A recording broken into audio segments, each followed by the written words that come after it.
Hello, hello, welcome everybody. I'm Jev. Yes, Triple V. The accent, by the way, is purely Kiwi. I read old stories for children, so we keep this a family-friendly channel by having bad word blockers, banning bots, and preventing spam.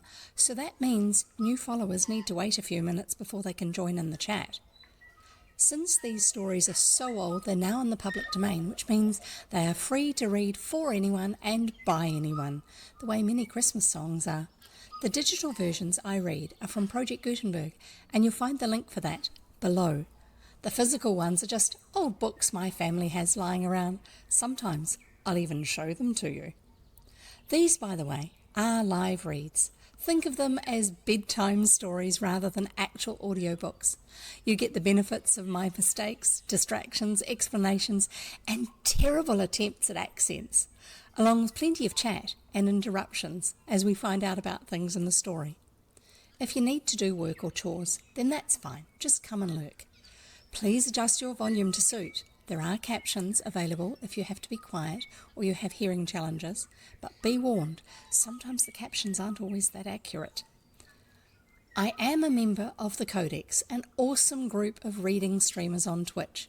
People from many walks of life who share their love of reading, and you'll find links to the Codex reading team and our Discord server below.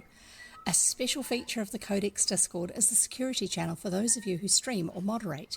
You'll find lots of practical, useful information to help keep your stream and your community safe. So, hang around and come discover adventure with me. You never know what we'll find.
just finishing my last mouthful of lunch, which happens to be toast. Because why not? And at the same time, I was trying to get something done on the other monitor. And I can't remember what the address is for that. Let's not worry about it, hey?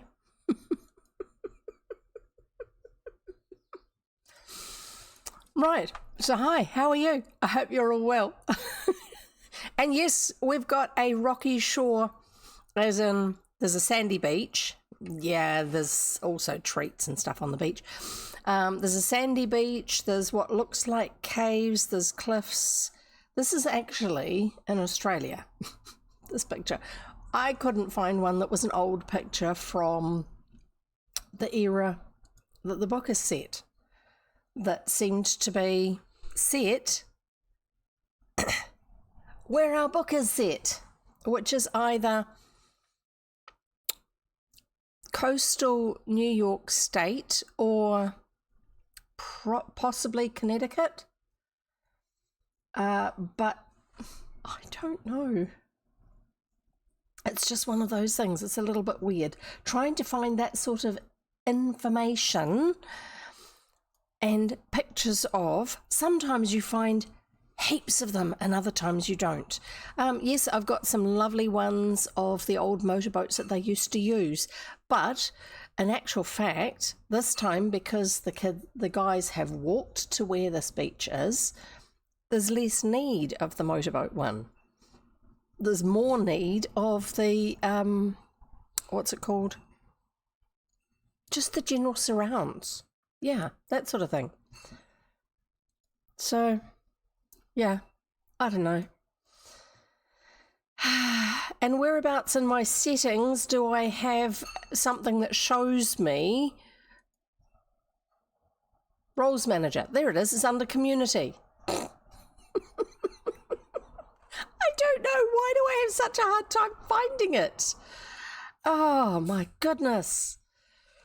And now I can't remember the name I was going to look for.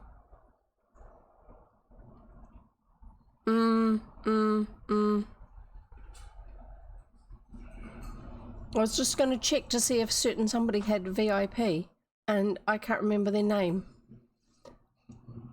And at the moment, I'm not seeing their name, which means that they haven't got VIP, which they should have. Yeah. Oh, well, let's just leave that aside for now. And we'll carry on. So, hi everybody, how you doing? I'm Jev, I read old books, and if you weren't here for the introduction, that's all the introduction you're going to get. If you are here before the hour, sometime during that time I try to run my intro video, which gives you a little bit of an idea of who I am and what I do, and the Codex, which is the reading team that I'm part of, the Twitch team that I'm part of. The one thing that we have in common is that we all read public domain books some of the time. None of us, it's all of the time. I used to be the most all of the time of the lot of us, but then I've started playing games occasionally and other things, which were a huge hoot. But they are an awesome group of people. So if you, as a viewer, are somebody who also streams and reads public domain books, or books that you have express permission to read, then talk to us about becoming part of the Codex. That would be absolutely wonderful. We would love to expand the group. It would be fabulous if we could. There will be, just for security purposes, there will be a getting to know you stage, kind of like a probation sort of thing, just to see how you fit in and if you actually really are complying with Twitch's terms of service regarding copyright and using other people's work. That's one of the big reasons why, and copyright law, obviously, why those of us who are part of the Codex read public domain books, or ones that we have express permission to read. Because that complies with Twitch's terms of service, but it also complies with copyright law. There's no point in setting bad examples, is there? So there you go. But before we go further, I'm going to give you a tip video. Now, who are we going to get today? I don't know. Let's have a look and see. This is ways to make the most of being here. And for some reason, it seems to take...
Now I can unmute. There you go. And the audio behind that video is a music track called Moon and Star, and it's written by Wintergarten, and it's from their Build Tracks collection, and I have specific permission to use it as long as I have the credit up there. The vid creator, that's Void Android, had permission to use it, but I also contacted the audio creator, the music creator, just to check what the situation was on how to acknowledge, so that we're complying with their terms of use. Always a good idea too. Do not ever assume that because you are a small streamer, they're not going to see you and do something about it. That's a very poor excuse for breaking the law. So there you go.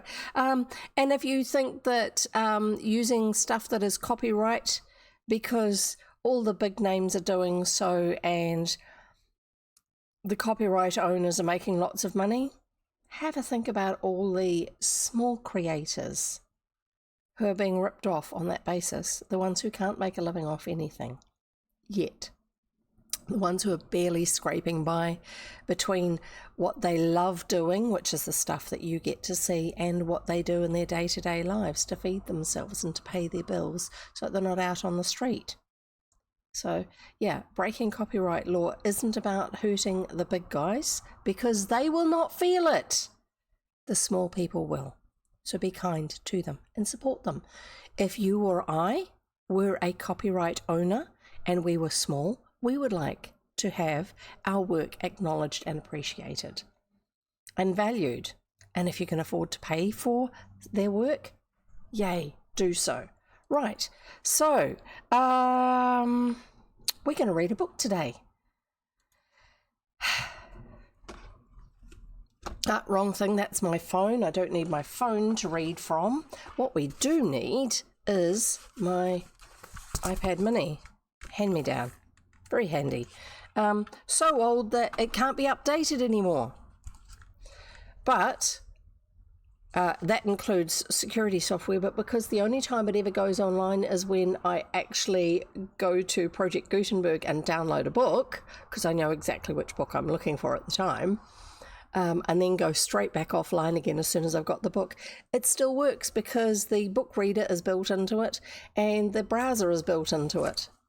So there you go. It's quite cool. I love keeping old tech working if I can. So I'm just going to smudge the top, the screen, because Obviously, whoever was last reading this was spitting and waving their hands around and that sort of stuff. Right, that's a bit better. It's very distracting. That's why I do it. Make sure that I don't get so distracted. So, where are we up to? We're reading The Secret of the Caves by Franklin W. Dixon. Hi, Void. Great to have you here. And by the way, we did just have your video. Thank you for doing that. It is greatly appreciated. Yes, yes. Rocks, road, and water are both working. The words are rocks, road, and water. The commands are both working. Excellent. Thank you. And I'm going to have a drink of water anyway. I know we've got an ad break. Don't worry about it. We'll get there.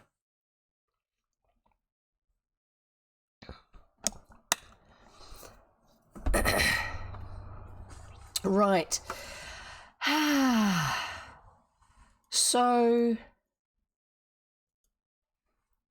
hang on a moment. I just need to write something.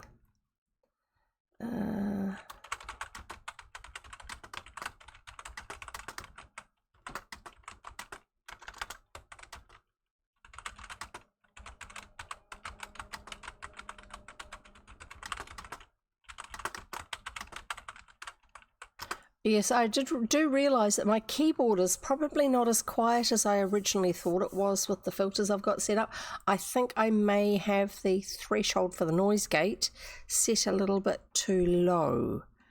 It's meant to not actually let any of the sound of my keyboard through when I'm typing. At least it's not quite as thumpy as it used to be, I think. Right. Hi, Void. Great to have you here. Like I said, good to be here too, actually.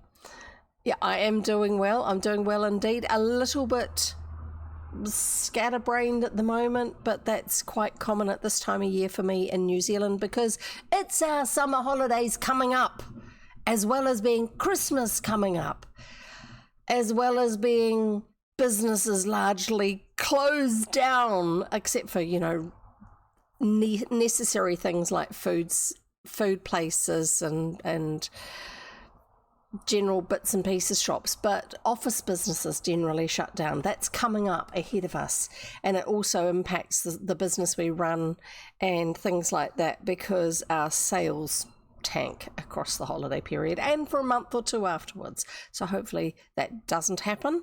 That would be nice. But it does mean that there's a lot of extra stuff going on in life. And yes, I do feel like I've got a little bit of fluff in my eyelashes, and I even specifically cleaned my face extra just a little bit before stream to make sure I didn't have any problem with that. I am aware at the moment also that I'm getting phantom little feels. It's the only way to explain it, where you feel like something's tickling you, but there's nothing actually there. I'm assuming there's nothing actually there, just because when you look, you know, it feels like an ant's walking across your leg, and you look there and there's nothing walking across your leg. So it's just one of those things. It happens from time to time. It's actually not a problem. It's just distracting. And I think most of it is just because I feel things too loud. So let's get on with reading this book. We are reading The Secret of the Caves by Franklin W. Dixon. This is our fourth read from it.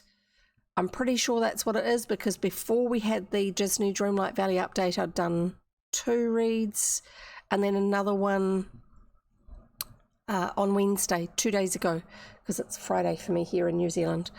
And I've actually been putting them over on YouTube as well for those who want to re-listen to them or missed a piece because they weren't here, or and the VODs have expired, because I don't have Prime, I don't have Turbo, I don't have any other extras because no income. So therefore my VODs are only available for, I think, 2 weeks. So yeah, if you want to catch up on that, that's where they are. They have not been edited at all. I have not yet got them all into one playlist, but if you sort my videos by most recent, they will be there, because all of the Hardy Boys ones for this book I have made visible. They haven't had the long 15-minute bit cut off them. I was hoping to do that at some stage, but the other thing to do, which is actually a lot quicker, is to actually figure out what the timestamp is for when that finishes, and then put that into the description, and then people can jump to it straight away. So yeah, brain, not enough time, not enough brain, hasn't happened. But if anyone wants a little hobby, an unpaid hobby, they're most welcome to put comments over on YouTube videos to say when the actual time starts for the story itself, or the chit chat, or anything else like that. I would love to have all that in there. But yeah, life has to happen. So let's get on with reading. We are up to chapter 13. It's called The Prisoner. Ooh. And I think I've got chat a better size now too. The one that's on screen. The Prisoner. Carl Shorm did not awaken. That's right. It was indeed I'm just reading the very end of the last chapter. When the boys saw his face, they gasped with surprise. "It's Carl Shorm," exclaimed Frank. It was indeed the escaped automobile thief, the man who'd stolen Frank's motorcycle the day the boys left Bayport. Because he had escaped prison as well, because he was part of the car theft ring. Carl Shorm did not awaken. His slumber was too deep. He was quite senseless from the effects of the liquor he had drunk. And I've got weird hair things happening too, obviously. "This is luck," exclaimed Frank. "I wonder how he got here." It's a big assumption that he's going to stay unconscious or asleep. In these stories, people have been known to fake it, so back away a little bit, talk a bit more quietly, but no, teenage boys. "This is luck," exclaimed Frank. "I wonder how he got here. I suppose he's hiding down in these caves away from the police." Something beside the bottle near the slumbering man caught Frank's eye. He bent forward and examined it. It was a small package containing several tins of meat of the same variety the Hardy Boys and their chums had brought with them on their expedition to the caves. "There's our thief," declared Frank with conviction. "It was Carl Shorm who stole the provisions from our cave." "Well, yeah, but he didn't take all of them. He just took most of them." There seemed little doubt that this was the case. The evidence of the package of food was conclusive. What shall we do with him? I wouldn't have said it was conclusive, because in actual fact, I'm pretty sure any tinned foods they had with them are ones that are commonly found in the shops. That would be circumstantial evidence, and it would not stand up if it was challenged by the defence's lawyer.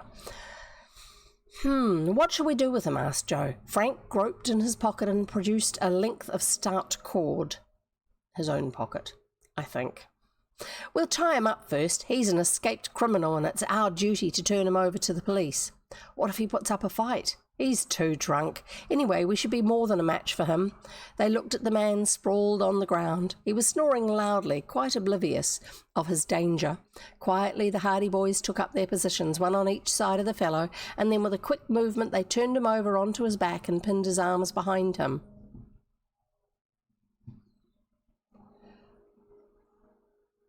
Turned him onto his back and pinned his arms behind him. So he's now lying on top of his arms?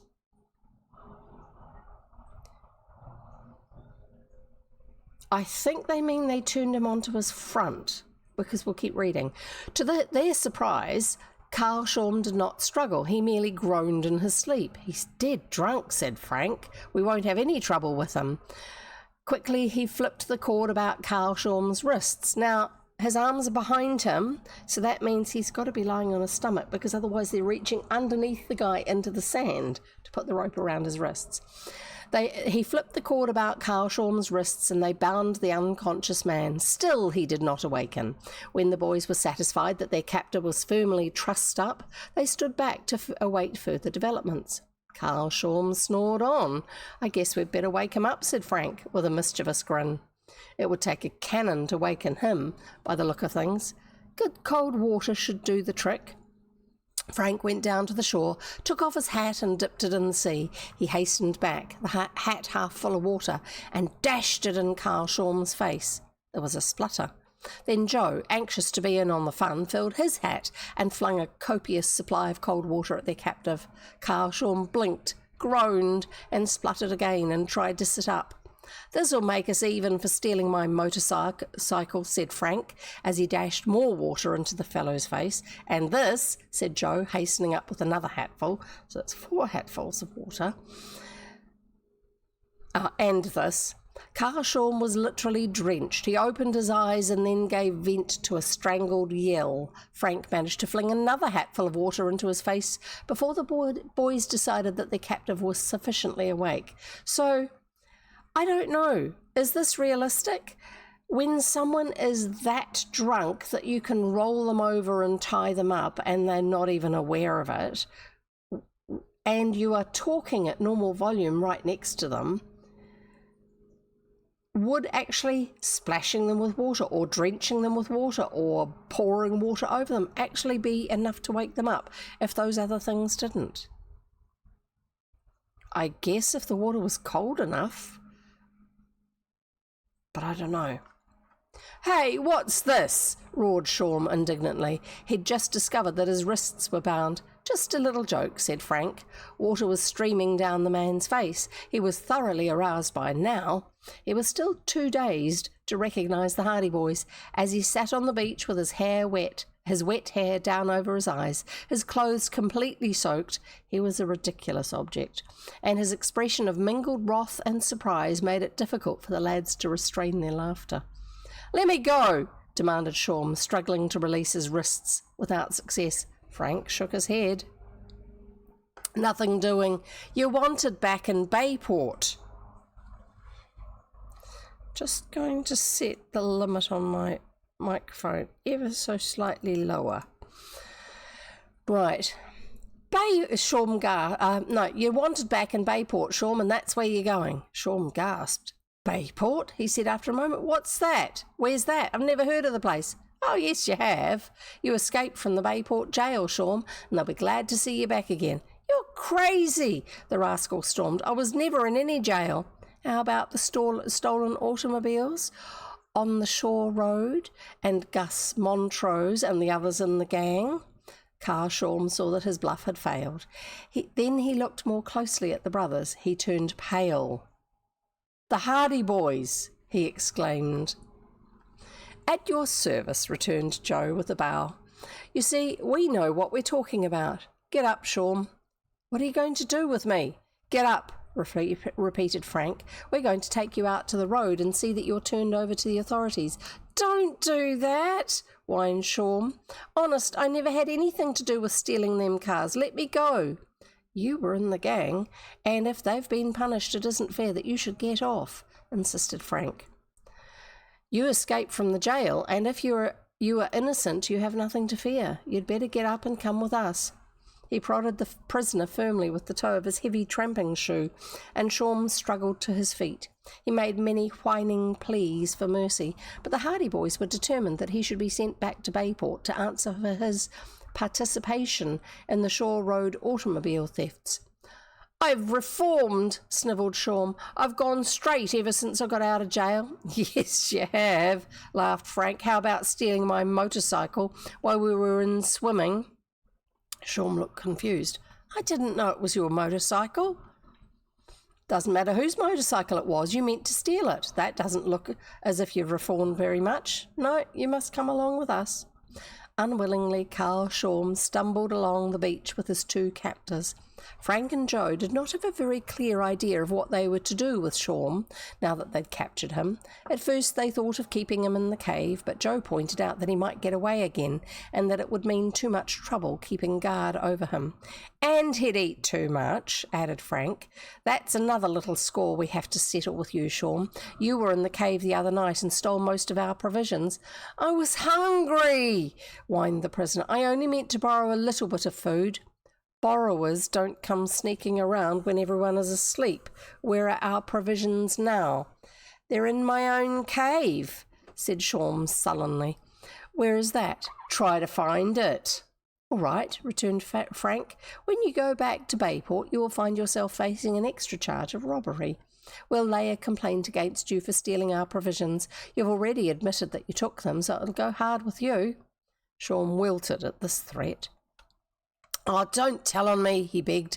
Your grub's all right. It's in the cave that you'll find not 10 feet from where I was lying on the beach. I got to drinking last night and I wandered out of the cave and fell down. I'm glad you've decided to be sensible, observed Frank. We'll go to the cave and get our food when we come back. We didn't know you had a cave. I came here just a little while before you boys came. Did you bring your trunk? Asked Frank with a grin. Anything in your cave you'd like to take back to jail with you? Shaun shook his head.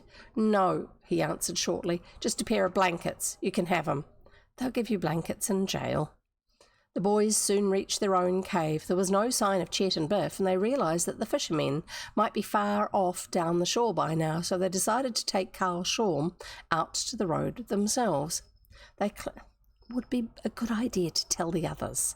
They clambered up the trail through the ravine until they reached the top of the cliff, and then they made their way over the rocks and down the hillside back to the fisherman's cottage, because the weather is nice today, so it's not so hard to do. The fisherman was at home, and when he saw the little procession coming down the path, he rushed out, anxious to learn what had happened. I do hope he has a telephone. He was greatly excited when he saw that the villainous-looking Carl Shaun was bound. Have you cotched the man who was firing off all the guns? He asked. Frank shook his head. I don't think this is he said, remembering that Shaun had reached the caves only a short time in advance of their own arrival. But he's almost as bad. What's he been doing? The Hardy Boys explained why they had captured Carl Shaun, and when the fisherman learned that they were going to take their captive out to the main road, he promptly volunteered the use of his car, an ancient and decrepit flivver. The boys had been wondering how they would get Shaun out to the road by motorcycle, and the fisherman's offer solved this difficulty.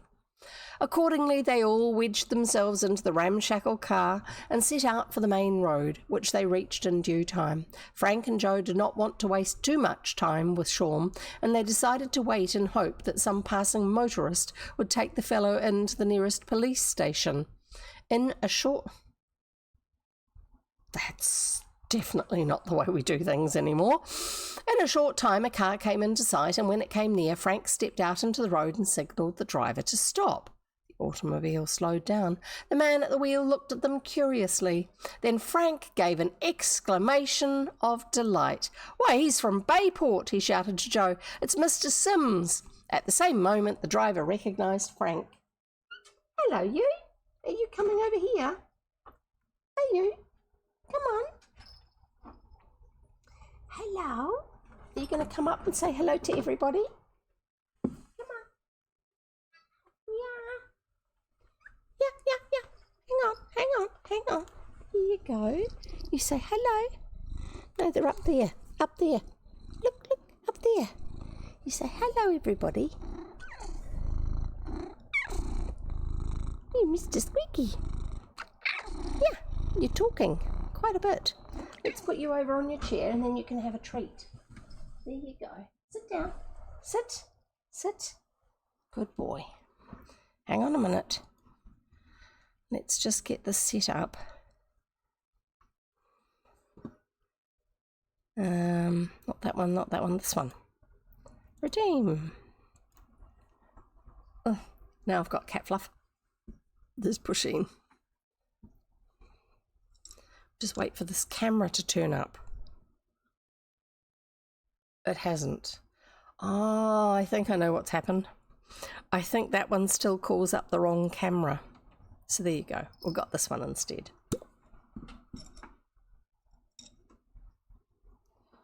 Three treats. Just a minute. We have a maximum in this house.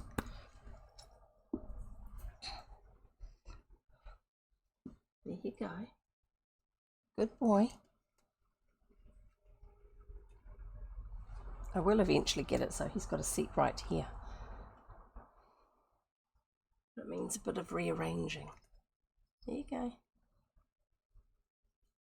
Good boy.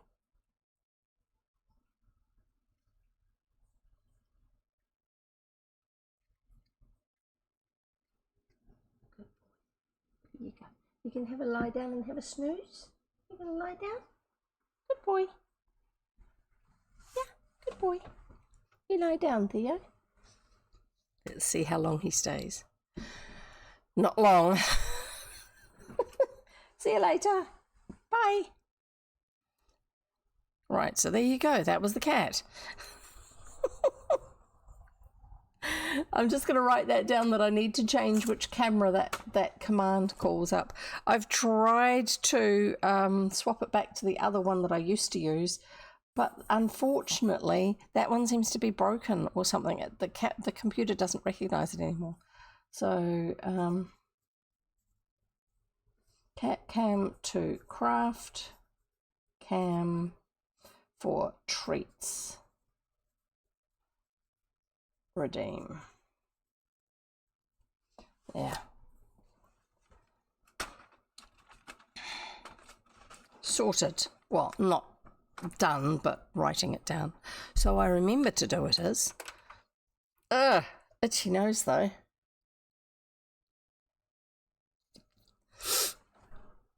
And now I've got cat fluff as well as the itchy nose. Where did I get to? I think that was it. Why, he's from Bayport, he shouted to Joe. It's Mr. Sims. At the same moment, the driver recognised Frank. Hello there, Hardy, he exclaimed. What are you doing so far away from home? Frank and Joe knew Mr. Sims, having met him at the time of the solving of the Shore Road mystery, because he was one of the automobile owners who had suffered at the hands of the car thieves, which is the book before this one. The very car Mr. Sims was driving just then had been recovered by the Hardy boys when they had found the automobile stolen by Gus Montrose, Carl Shorm, and the other members of the gang. This is luck, exclaimed Frank. How would you like to take a passenger back to Bayport with you? Do you want a ride? Asked Mr. Sims. Hop in. I'm not asking for myself, but our friend here is wanted back in Bayport. Perhaps you could take him in? Mr. Sims looked doubtfully at Carl Shorm. Well, he said slowly, if he's a friend of yours, I suppose it's all right. He had noticed that Shorm's wrists were tied.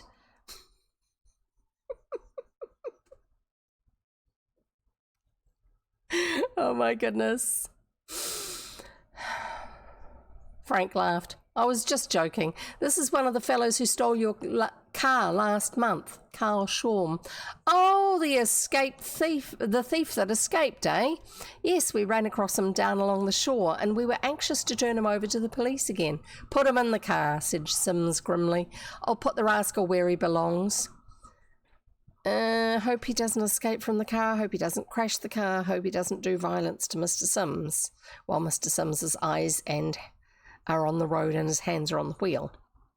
Rejoicing at having the prisoner taken off their hands so readily, and also narrative-wise, this makes a bit of excitement at the beginning of the story, but also gives us a new location, another cave, and now we've handed him over to somebody else, which means that quite possibly we don't have to worry about him again till the end of the story, when we find out probably that he's escaped again. We'll find out.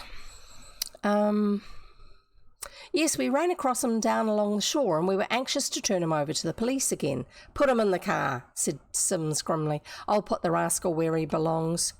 Rejoiced at having the prisoner taken off their hands so readily, the Hardy boys bundled Shorm into the rear seat of the automobile. They apologised to Mr. Sims for troubling him, but the man assured them that it was no trouble at all. It's a pleasure, he said, and I'll see that he doesn't get away. He glared at Carl Shorm. So you're one of the scoundrels who stole my car, are you? And you thought you were going to escape a term in jail? You have to be mighty smart to do it then, for I'm going to break a few speed records getting you back to Bayport. I'm going to enjoy this trip. He waved goodbye to the Hardy boys. Don't know how you caught him, he said, but I'll tell the Bayport police to give you the credit. I'm certainly glad I came along in time to drive this guy back to jail where he belongs. With that, he drove off, and in a few minutes he was carrying out his promise to break speed records on his way back to Bayport, while the helpless prisoner in the back seat was jounced and bounced until his teeth rattled, which is probably going to help him to not be able to have a go at Mr. Sims. Frank and Joe grinned. I guess Carl Shawn won't forget that ride for a while. Serves the rogue right, declared the fisherman. Well, let's be getting back, said Frank. The morning's almost gone and we haven't called on Captain Royal yet. That's the end of the chapter. So I'm going to have a quick nibble on something. I don't think there was anything else I needed to tell you guys about. Actually, let's just put my YouTube link in here for anyone who needs it. It worked. Yay. So, if anyone hasn't discovered it yet, I do have a YouTube channel, which doesn't get updated very often. These days, I'm trying to just get Twitch to transfer videos straight over there, instead of me downloading them or using my recording, because my computer saves them, and then uploading over there, which takes a while. And I'm trying at the moment to not do any edit stuff to them, just so that I get back in the habit of making sure the video's over there.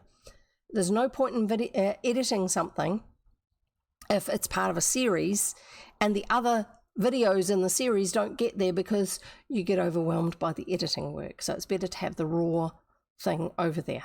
So that's what I'm doing with that at the moment. And the other link that I've got, in case you need it, is the Discord server. So the Discord server is very, very, very quiet. I usually post on there with the same image and text that I use on my social media to say that I'm going to be going live in roughly an hour before I actually am making the channel live. Sometimes the pictures are amusing, sometimes they're just sort of like, hi, yeah, we're going to be reading soon. That's just the way it works. And yeah, there will be some questions to answer, and you'll still have to wait for me to approve your application to join, because as a community server, we have that system in place available now. And it's a good thing too, because I've been in some servers where there's people who come in who right from the get-go are scammers, spammers, and other disruptive people. And so having to approve people joining is a really good idea. Also, if you're ever in a in a Discord server and you are unfamiliar with someone who is sending you a message request, or actually sending you a message, a friend request or sending you a message, check them out. Check out that they actually are who they say they are. Now, one thing to be aware of is that when you're setting up your Discord profile, some people, you can put links to other services you use. Like I have my Twitch link on my Discord profile. So if I'm in a server with anyone, they can actually find out who I am and what sort of stuff I do. You can put whatever links you want to in your Discord profile.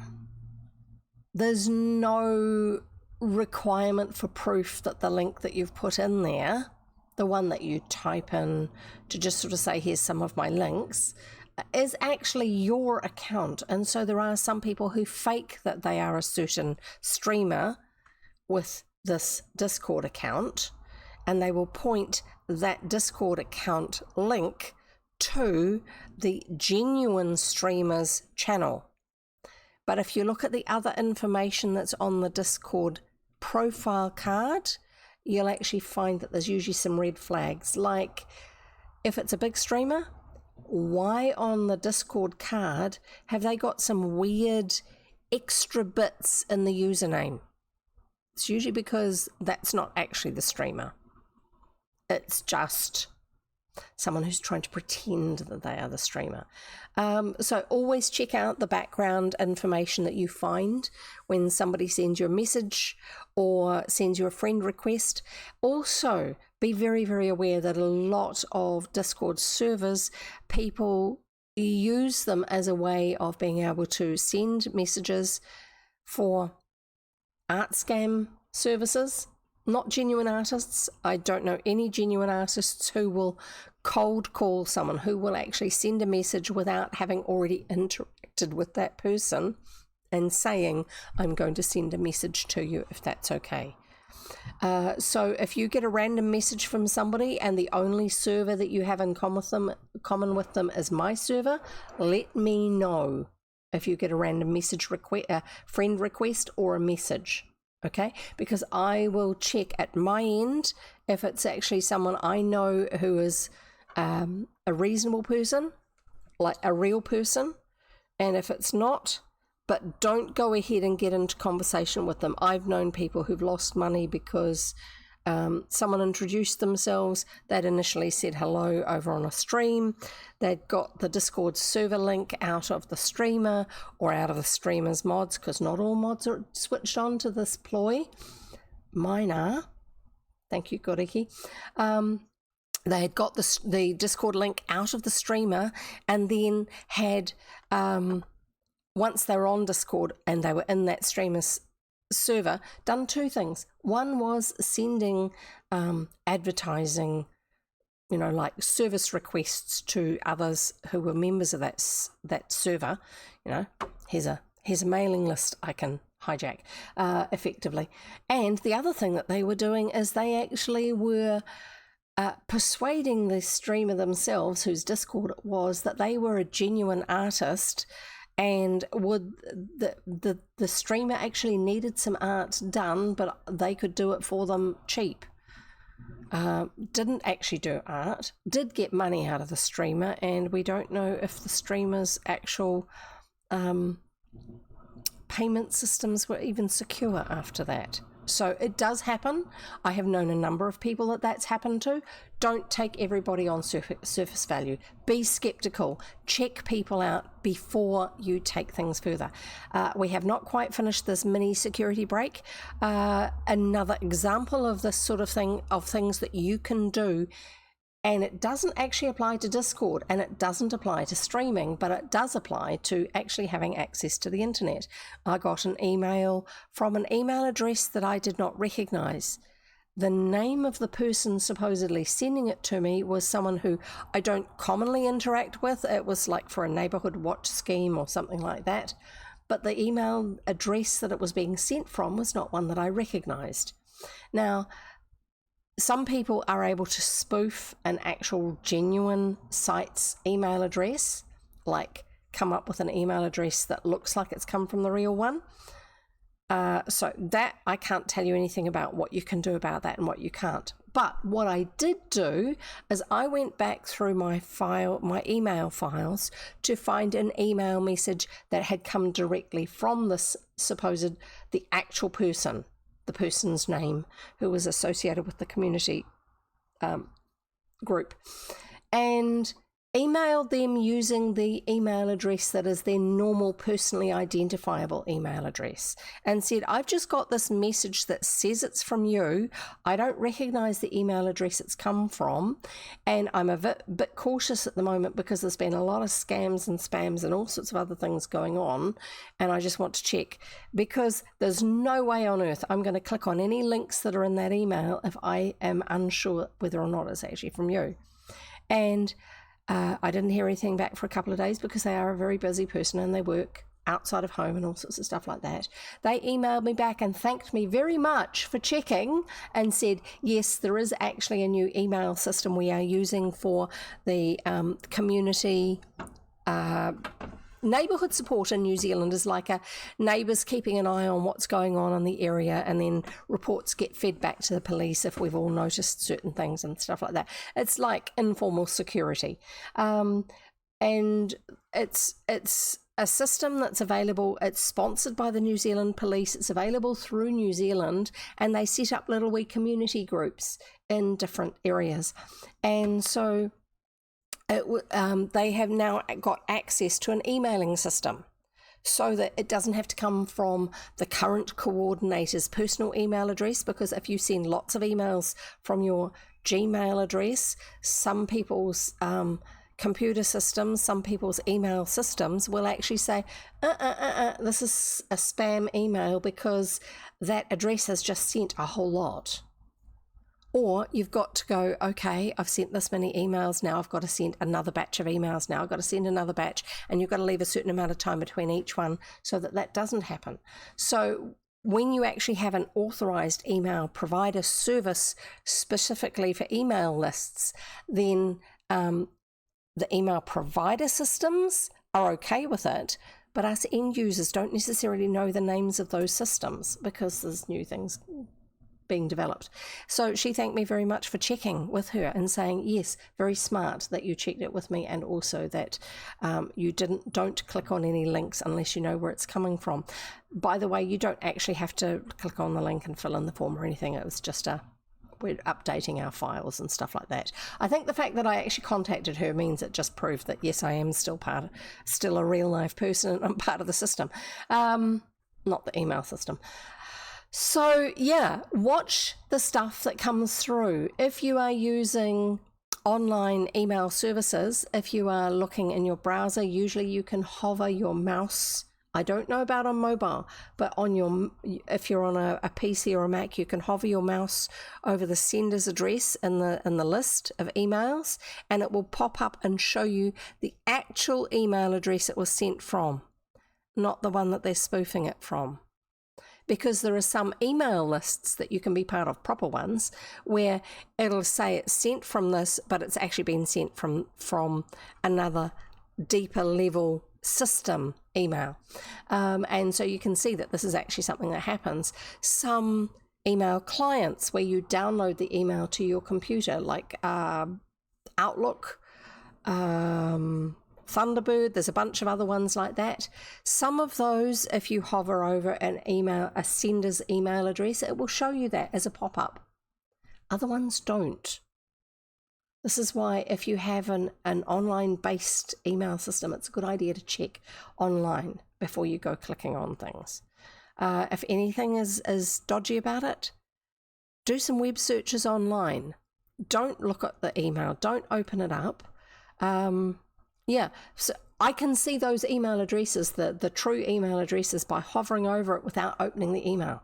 That's good. That's sensible. So be careful. Look after your own data, your own interconnectedness and all that sort of stuff. Be skeptical, because the reason that you need to now is just because there are some really crummy people out there who are just trying to rip people off to make lots of money for themselves. Yeah.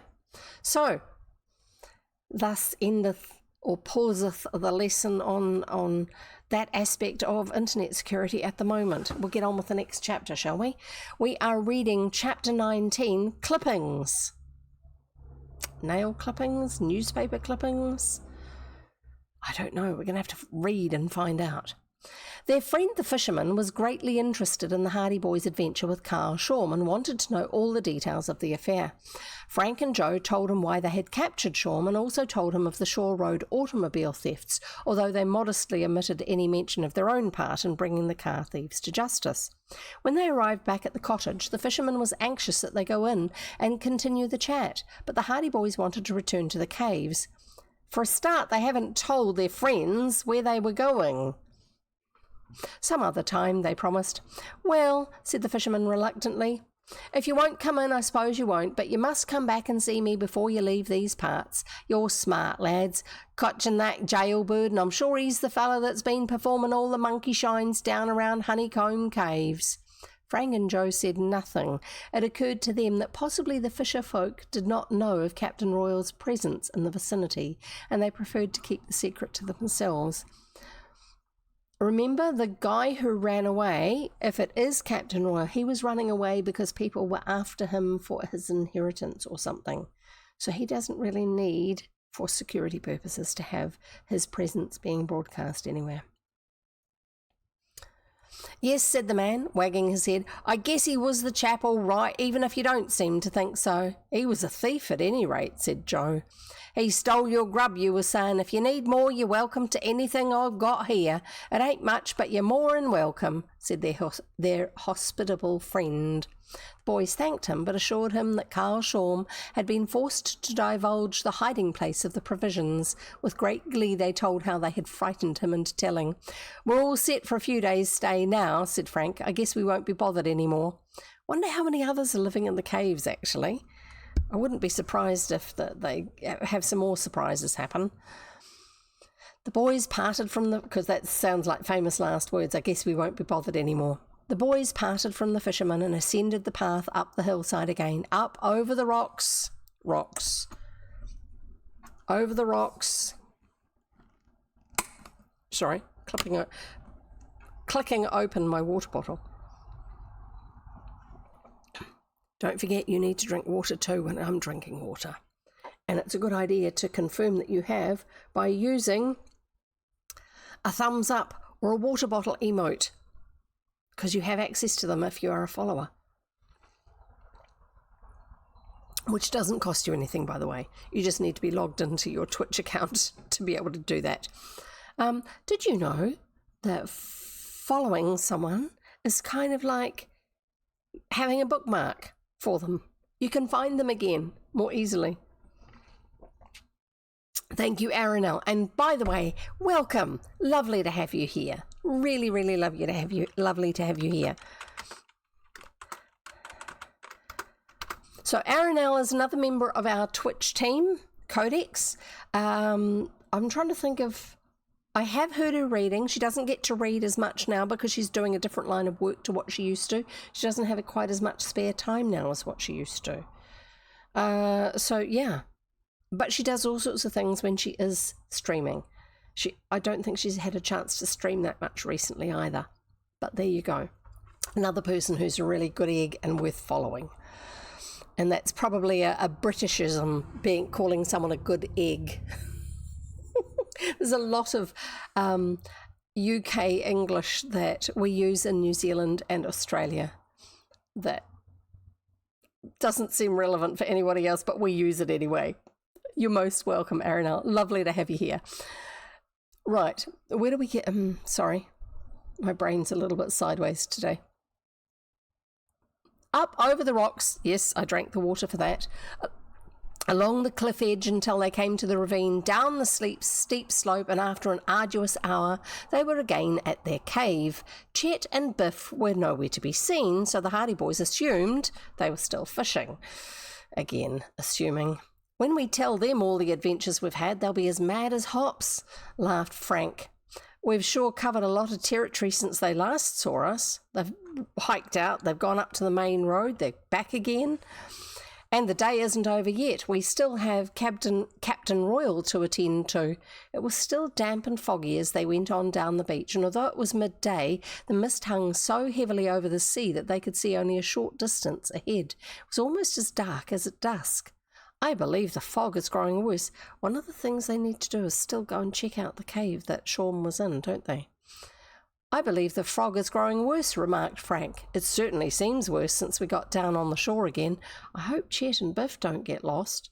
"Not much danger of getting lost around here. It's pretty hard to get far from the ocean, and once you're on the beach you just have to keep walking until you find the caves."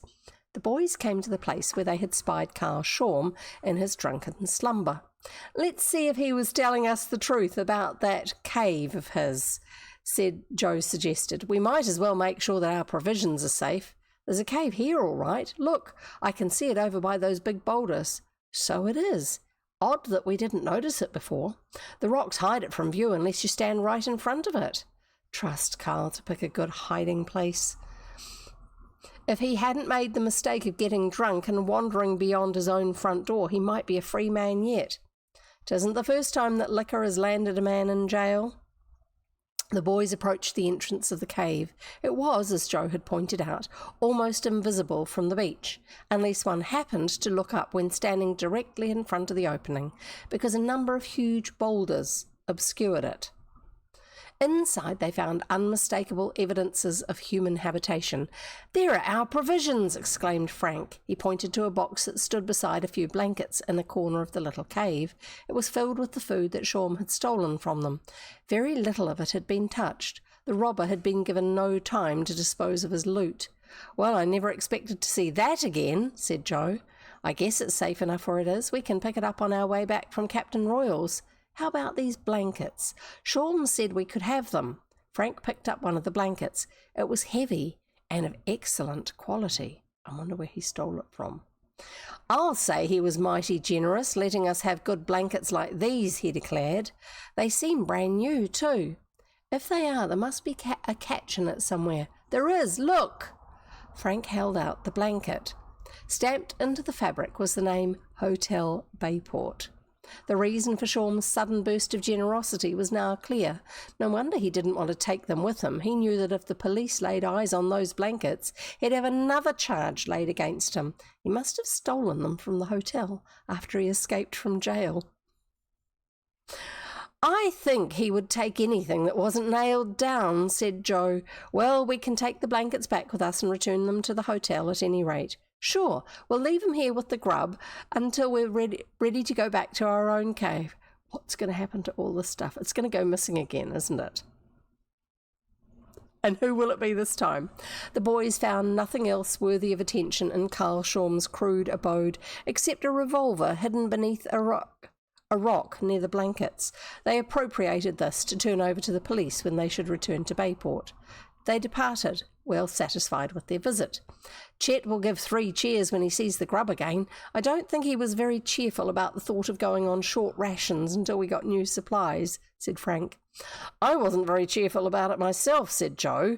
"It makes me sore when I think of Shorm stealing all that stuff. Why, one man couldn't eat it all in a month." Perhaps he intended to stay a month, or even longer if he could get away with it. "Well, he might have left us more than he did. I'm glad I was able to douse some water in his face." The Hardy boys were soon in sight of Captain Royal's cave. The gloomy opening was barely visible through the lowering mist. "I wonder if the old gentleman could be at home." Joe: "No sign of life around anyway." "Perhaps he's asleep." They made their way to the cave mouth cautiously. Still there was no sign of the captain. "Better call him," suggested Frank. They halted. "Captain Royal!" shouted Joe. There was no answer. "I guess he's not at home." They called out Captain Royal's name again, but still there was no reply, so they ventured close to the cave mouth and peeped inside. The place was deserted. "Shall we go in?" "Sure, we'll take a look around." They stepped inside the cave. Captain Royal had evidently spent the night there, for his bed was even untidier than it had been the previous day. "Perhaps he's gone fishing," said Frank. He was looking about the cave, and suddenly his gaze fell on a small cupboard, consisting of a box on a ledge of rock, in which he could see a number of books. He gave a low whistle of surprise. "The worthy captain has a library," remarked Joe. "Let's see what his taste in reading matter is like." Frank went over to the improvised cupboard and picked up one of the books. It fell open, and a number of strips of paper fluttered to the floor of the cave. Frank bent to pick up the papers. He looked at them curiously. Newspaper clippings. That's what the clippings are in the title. "We might get a clue about him from them," Joe suggested. In the dim light, Frank scrutinised one of the clippings. It was a dispatch from London, dated several months previous, and consisted of an address on Egyptian civilization given by a world-famous traveller who had spoken in that city. "This is uncommonly dull, if you ask me," said Frank, at last, putting the clipping aside and picking up another. "No mention of Todd'em Todd?" "Not that I can find." Joe took one of the other clippings, and the boys perused them diligently, seeking some mention of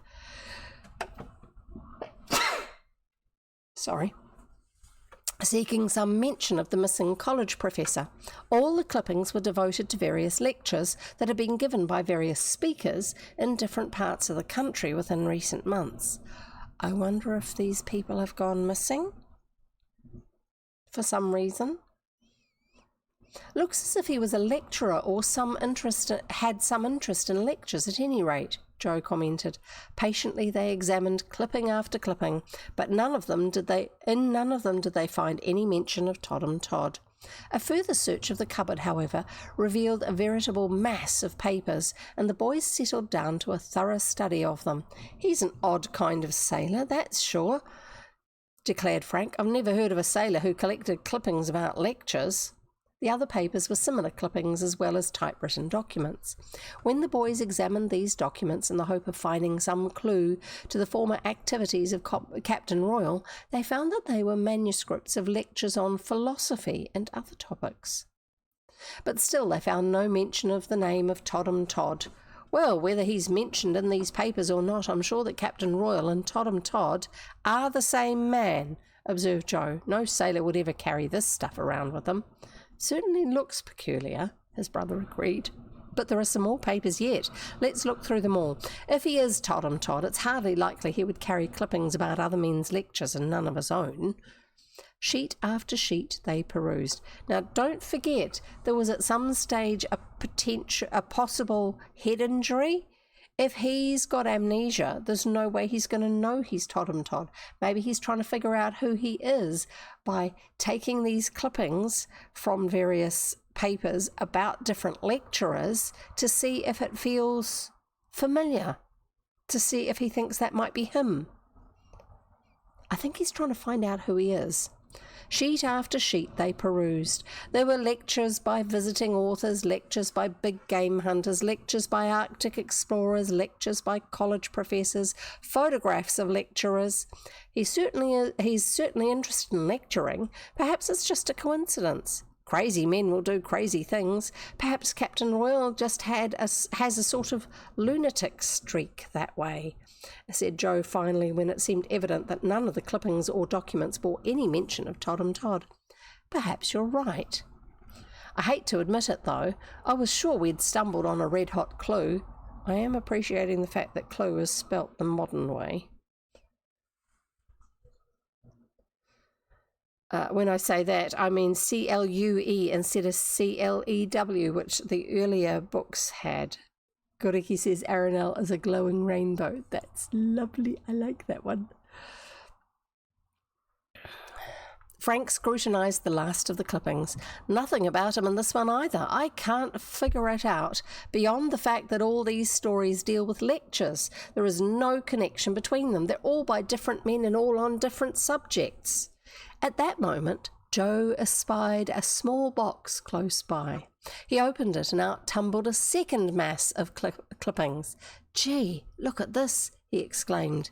"More lectures?" quizzed his brother with a sigh. "Lectures? No," shouted the younger Hardy boy. "It's a murder case. Look, Frank." "You're fooling." But even as he spoke, Frank Hardy scanned the sheet of newspaper his brother held toward him. There, in glaring headlines, were the words, "Barton Bixby shot down. Former naval officer kills old friend with a shotgun. Police follow clues in vain." There was a long account of a killing that had taken place in Richmond 3 weeks before. A certain Lieutenant Patwick had murdered a former friend who had spoken ill of him at a club. Patwick had then fled to parts unknown.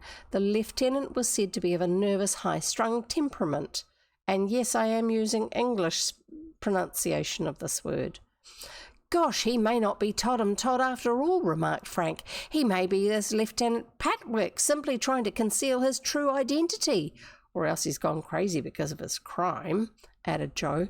There were several other clippings concerning the crime. Evidently the perpetrator had outwitted both police and detectives. "We'll have to look into this," said Frank soberly. "You bet. For all we know—" Joe stopped speaking and thrust all the clippings behind him. A shadow had darkened the mouth of the cave. "Who's in there?" an angry voice bellowed. End of chapter. Oh.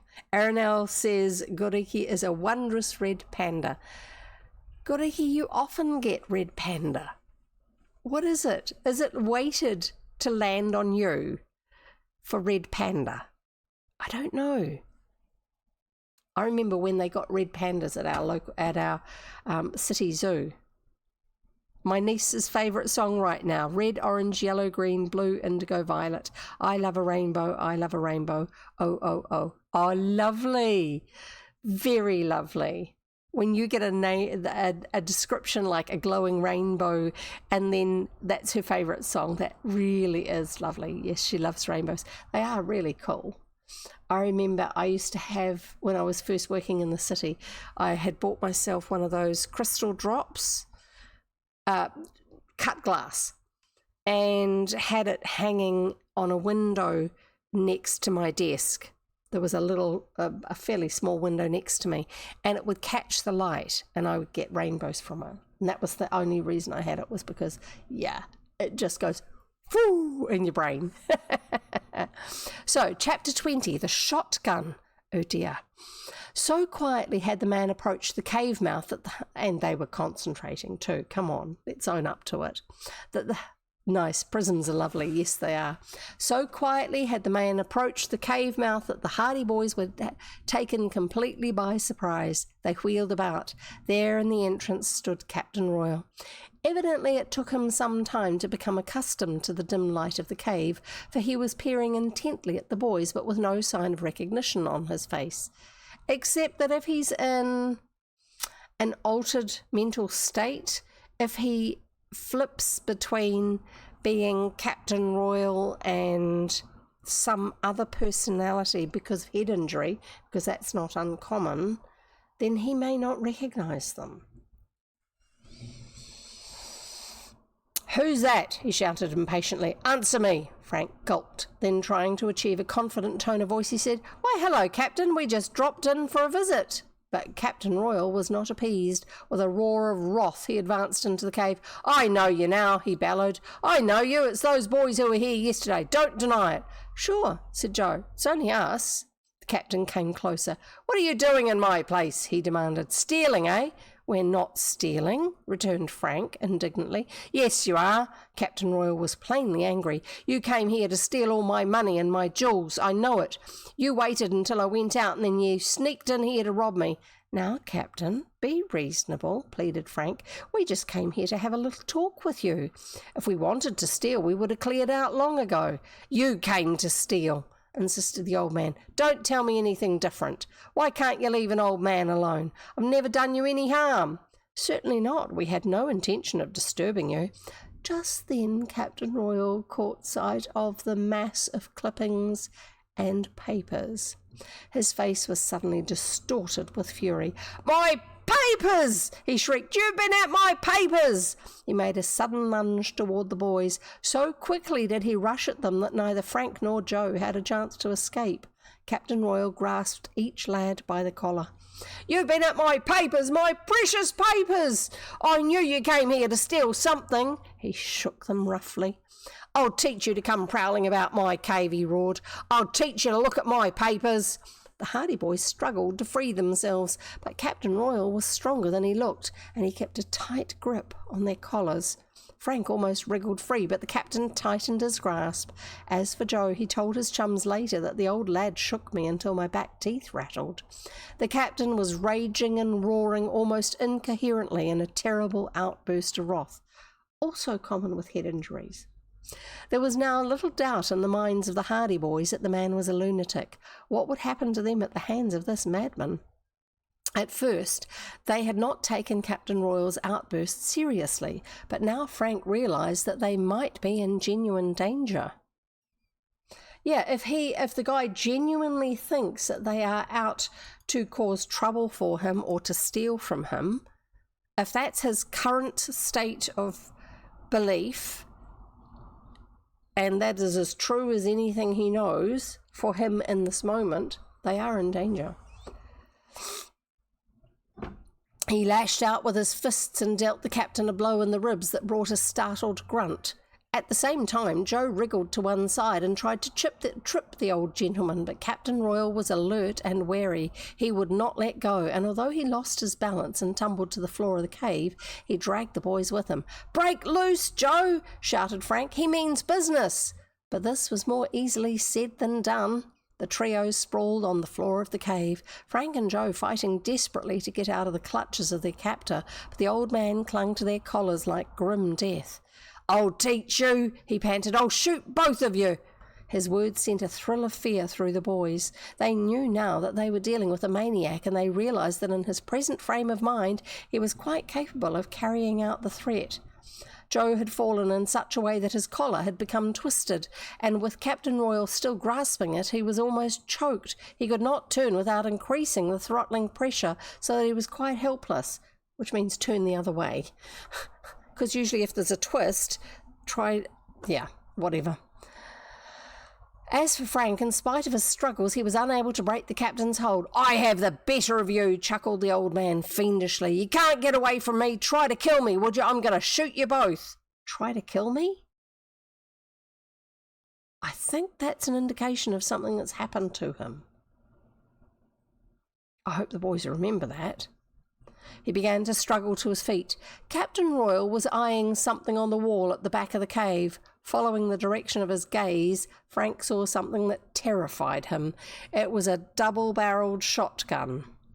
"I've got it loaded to the muzzle," roared Captain Royal as he floundered about in his efforts to get to his feet without losing his grip on the boys. But he's going to lose his grip if he tries to grab the gun. He's going to lose his grip on one of them. "I've always kept it loaded just for prying thieves that come to steal my papers." He stood up and lurched across the cave, dragging the boys with him. His intention was clear. He meant to get the shotgun. The lads redoubled their efforts to escape. By a concerted effort, they turned on him, striking at him with their fists. Frank heard a ripping, tearing sound, and then suddenly he was free. He staggered back, and the captain was left holding a small fragment of his shirt in his hand. Frank thought quickly. He must reach the gun first. He leapt across the cave, but Captain Royal was too quick for him. Flinging Joe to one side so that he went stumbling and then sprawled in the sand, the captain reached the shotgun at a bound. He was just reaching for it when Frank came at him from behind. Frank's still got a pistol in his pocket. The one from Shawm. Captain Royal tried to fend the boy off, but Frank grappled with him and dragged him away from the wall. "Get the gun, Joe," he panted. Joe was just getting to his feet. Captain Royal whirled about. His fist struck Frank against the side of the head, and it caught Frank off balance. He was knocked off his feet. Captain Royal gave a yell of triumph and seized the shotgun. It had been resting on a rocky ledge. Frank was sprawled on the sand, entirely at the man's mercy. Joe was equally helpless. In another moment, they expected to hear the explosive roar of the weapon. "Now, old teacher," roared the captain, dancing about in fury. "I'm going to shoot the pair of you." Frank had a sudden idea. "I'll keep him occupied, Joe," he said in a low voice. "Keep edging him back until you get to the cave mouth." A daring plan had formed in his mind. It meant, as he thought, risking his own life, but he was prepared to do this for the sake of his younger brother. If he could but distract Captain Royal's attention by taunts and jeers, even if it meant arousing the man to a pitch of murderous madness, Joe might make good his escape. "You wouldn't have the nerve to shoot," he shouted. Captain Royal brandished the shotgun and glared at Frank. "I wouldn't have the nerve, hey? You think I haven't?" Joe was moving back, step by step, toward the opening. "No, you wouldn't shoot me," scoffed Frank. "I don't believe your old gun is loaded anyway." Captain Royal had forgotten all about Joe by this stage. "Not loaded," he screeched. "It's loaded to the muzzle, I tell you. It's always loaded. You'll find out if it's loaded or not." Frank was preparing to spring to his feet. "Listen, Captain Royal," he said placatingly. "Let me go this time, and I promise I won't bother you again." But the captain shook his head. "Sorry, itchy eye now."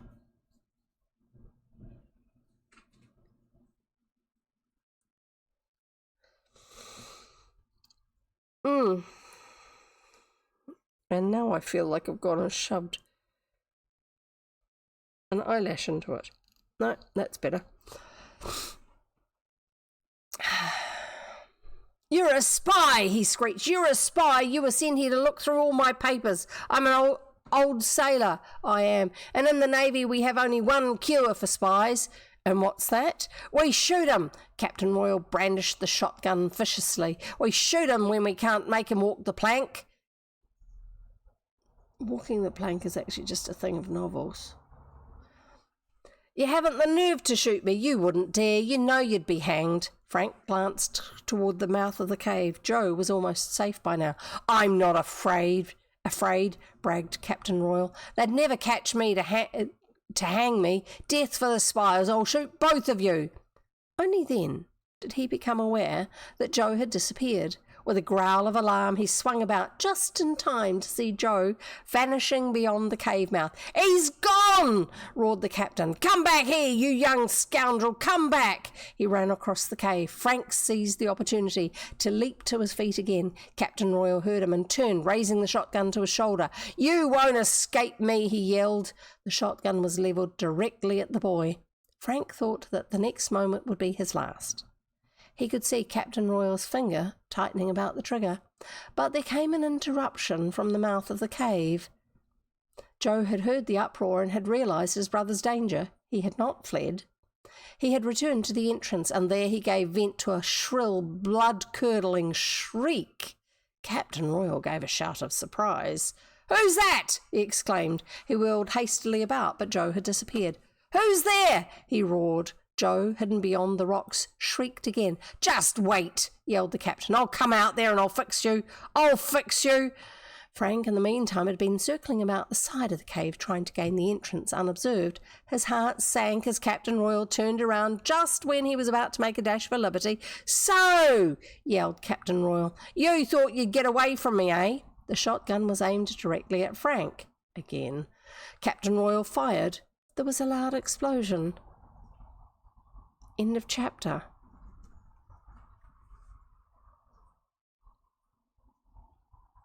That's weird.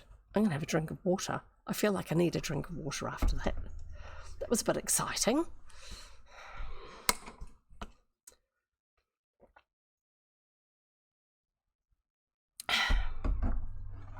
I know. I'm having a drink of water.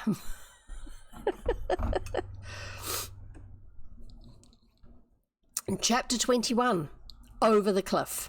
To Frank Hardy's unbounded astonishment, the explosion was followed by a white cloud that rose from the barrel of the shotgun. It was not smoke, and although Captain Royal had aimed the gun directly at him, he found that he was uninjured. The white cloud was flour. "A hit!" roared Captain Royal. "A hit! I've wounded him!" Frank wasted no further time. He raced toward the mouth of the cave and scrambled out onto the beach. Behind him he could hear Captain Royal screeching wildly. Frank almost collided with Joe. His brother's face was white. He'd heard the shot and was sure Frank had been a victim of the maniac's wrath. "You all right, Frank?" "Sure, come on, let's beat it out of here." They stumbled across the rocks toward a great heap of boulders. Rocks.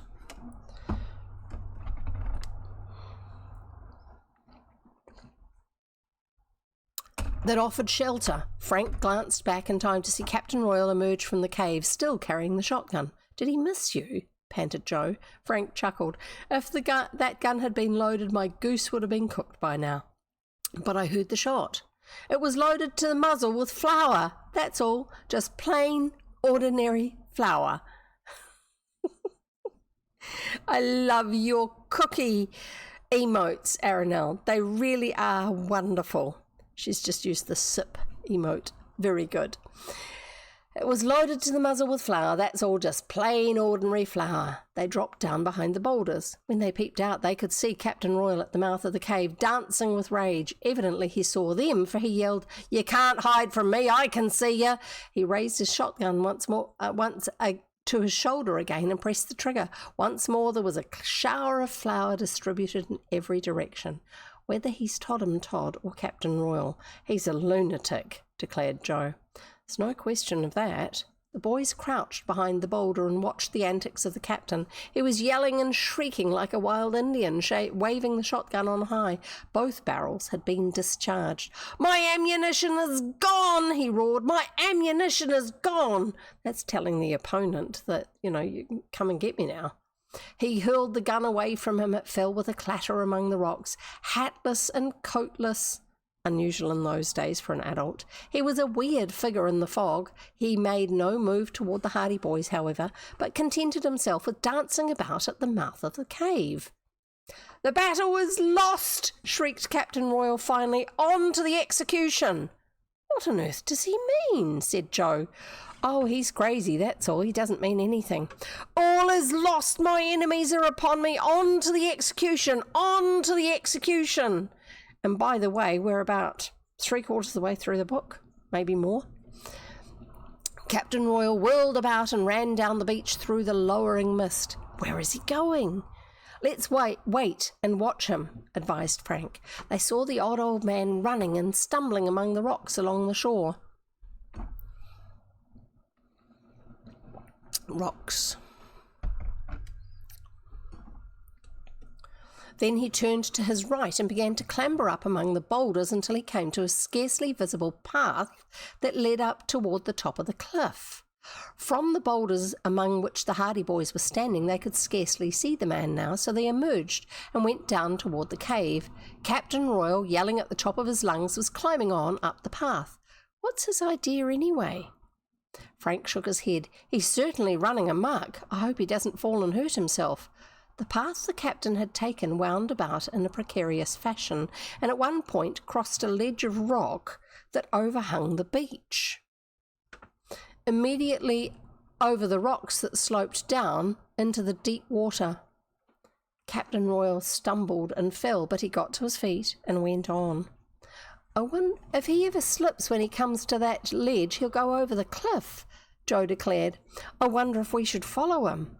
That moment the Hardy boys saw two figures come into view beyond the rocks. At that distance and through the mist it was impossible to distinguish their features, but as they drew closer the Hardy boys saw that they were none other than Chet and Biff. "What's going on here?" shouted Chet as they hastened up. "Lots of excitement," Frank replied. "Captain Royal has just had a brainstorm." Well, your brain just gets all mucked up. "What happened?" When their chums came near, the Hardy boys told them of their adventures of the morning, how they'd captured Carl Shorm and how Captain Royal had come upon them while they were in the cave. "And he shot at you?" cried Biff, with his gun loaded with flour. "Flour?" "Yes." "He must be crazy." "Absolutely." "Where's he going now?" Joe pointed to the captain, scrambling on up the path toward the cliff. "There he is, and if he doesn't watch out, he's going to tumble off into the sea." Itchy back. "I'll say he is," declared Chet. "We ought to go after him." In the distance they could hear the wild shrieks of Captain Royal as he went stumbling among the rocks. He was drawing nearer to the ledge, and as the path at this point was extremely narrow, the boys could see that he was indeed in danger.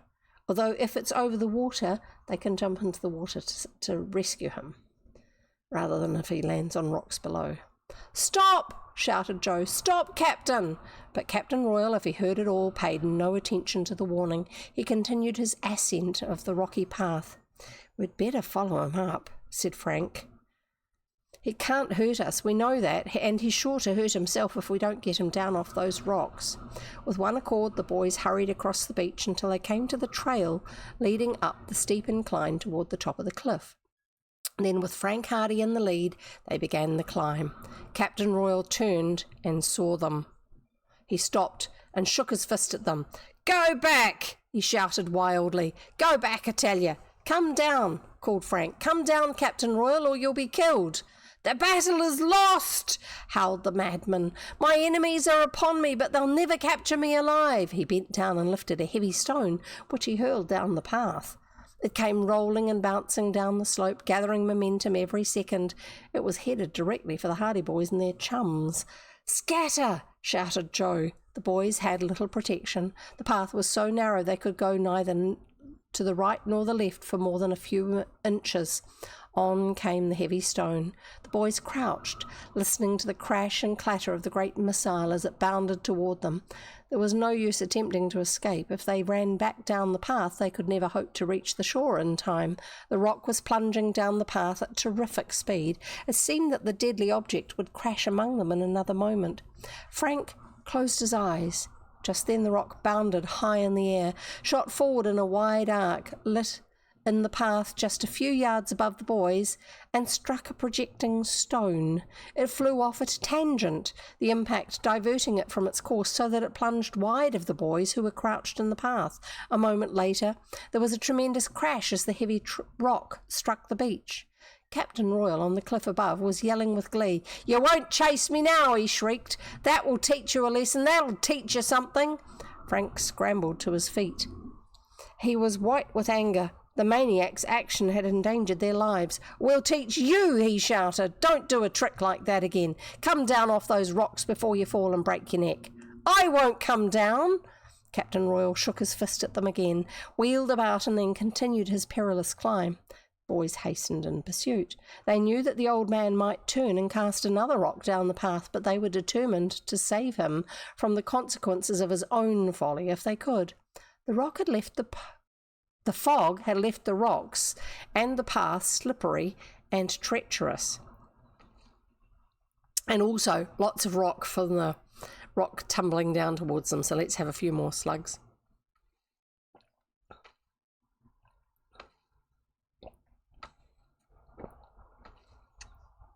I have no idea how many times it talked about the rock.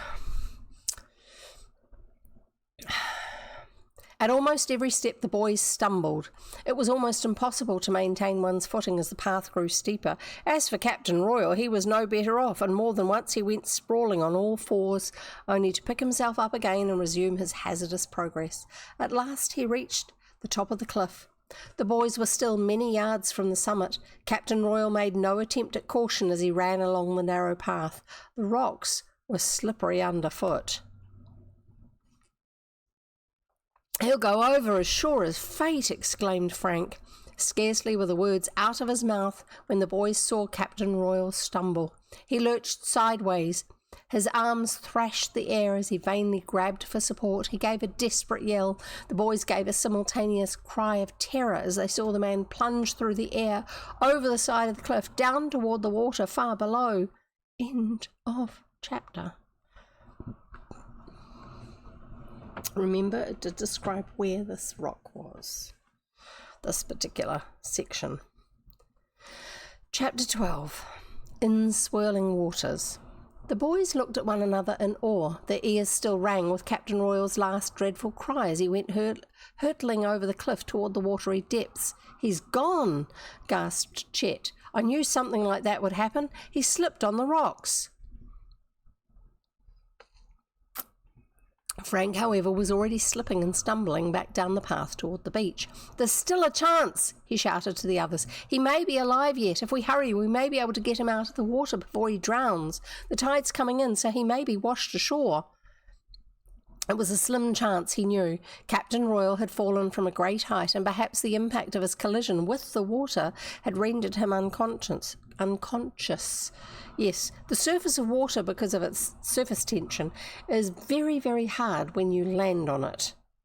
If you dive into it and you break the surface tension, like with your hands, like a diver, it's not so bad. But if you just land on it, it hurts. Ask anyone who's done a belly flop into a pool. From the path, the boys could not see where the old man had struck the water, so they could not know if he had come to the surface as yet. The boys scrambled down the path, almost risking their necks in the pell-mell descent. Rocks and pebbles were skittering before them as they plunged down to the beach. Rocks. All their resentment against Captain Royal because he had hurled the rock at them and because he had threatened them had vanished in their concern for his safety. They realised that he was not responsible for his actions and that his eccentricities were the fruits of a disordered mind. They'd done their best to save him from going over the cliff. Well, chasing him and shouting at him isn't really doing your best, actually, boys. Calmly walking up, calmly talking, that's more like trying to help. This was some consolation, but the very thought of such a horrible death made them shudder. "He'll be battered to pieces on the rocks," panted Joe. "If we get there in time, we may be able to save him," returned Frank. "Of course, it's 10 chances to 1 that he was killed by the fall." They reached the rocks on the shore at last. Frank and Joe in front, Chet and Biff stumbling breathlessly along behind. The boys raced down the beach toward the base of the cliff from which Captain Royal had fallen. It was invisible to them from where they were, but as they skirted a ledge of rock, they saw the steep wall of the precipice. It descended to a raging foam of angry waters, kind of like this bit that you see here, if you were falling from there down into the water, sort of thing.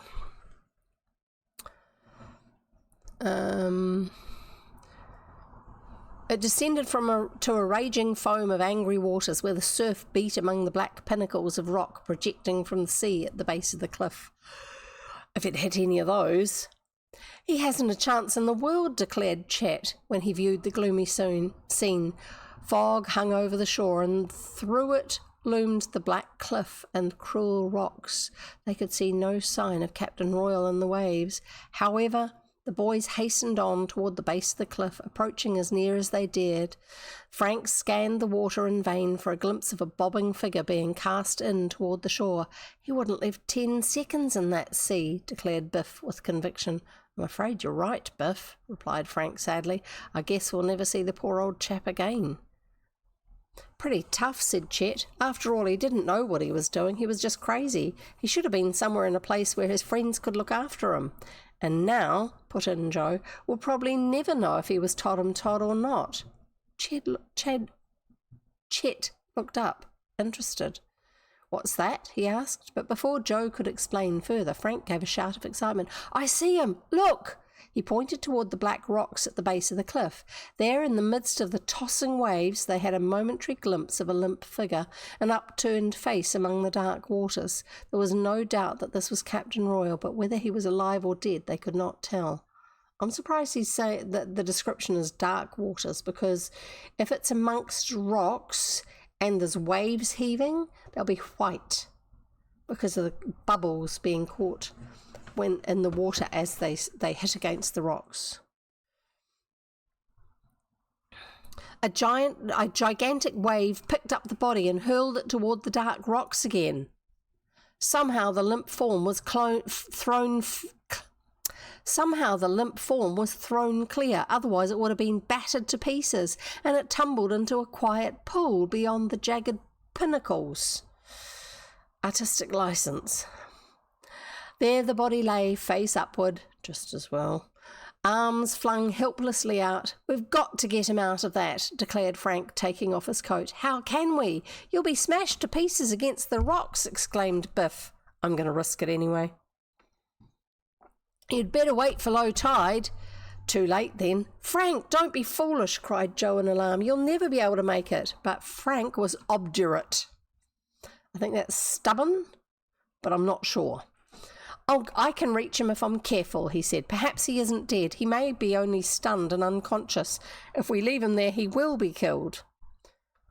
But if he's dead already, there's no sense in your risking your life. But he may not be dead. I'm going to try it anyway.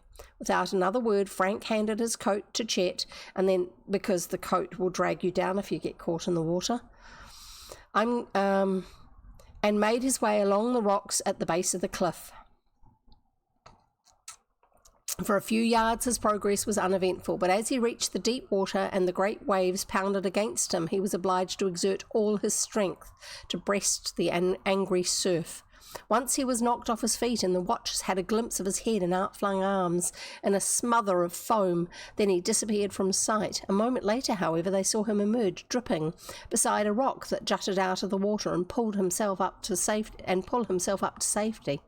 He still had a perilous journey before he could reach the limp form at the base of the rocky wall.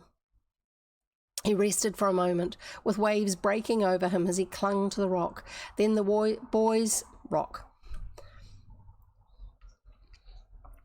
watching boys saw him slip down into the water again and flounder on. He'll be battered to pieces, exclaimed Biff. I wouldn't give a nickel for his chances myself, said Chet.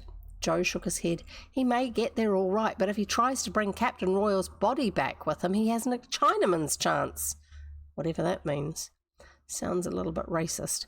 Frank was now but a few yards away from the shallow pool where the old man lay. He vanished for a moment, emerged from the waves, staggered a few paces, then a huge roller swept over him and sent him against the side of the cliff. But he was evidently unhurt, for the others saw him wave toward them. Then he plunged along the base of the wall, flattened himself against the cliff as another wave rolled down upon him, and then splashed into the little pool. He made it. Yes, but can he get back? Frank was bending over the body of Captain Royal. The others saw him straighten up suddenly and waved to them. He shouted something, but the roar of the waves drowned his voice. "Perhaps he's trying to tell us the captain's alive," suggested Joe. They saw Frank tugging at the limp form, trying to get a convenient grip on Captain Royal's body. "He's too heavy for Frank. It's hard enough for one person to get back through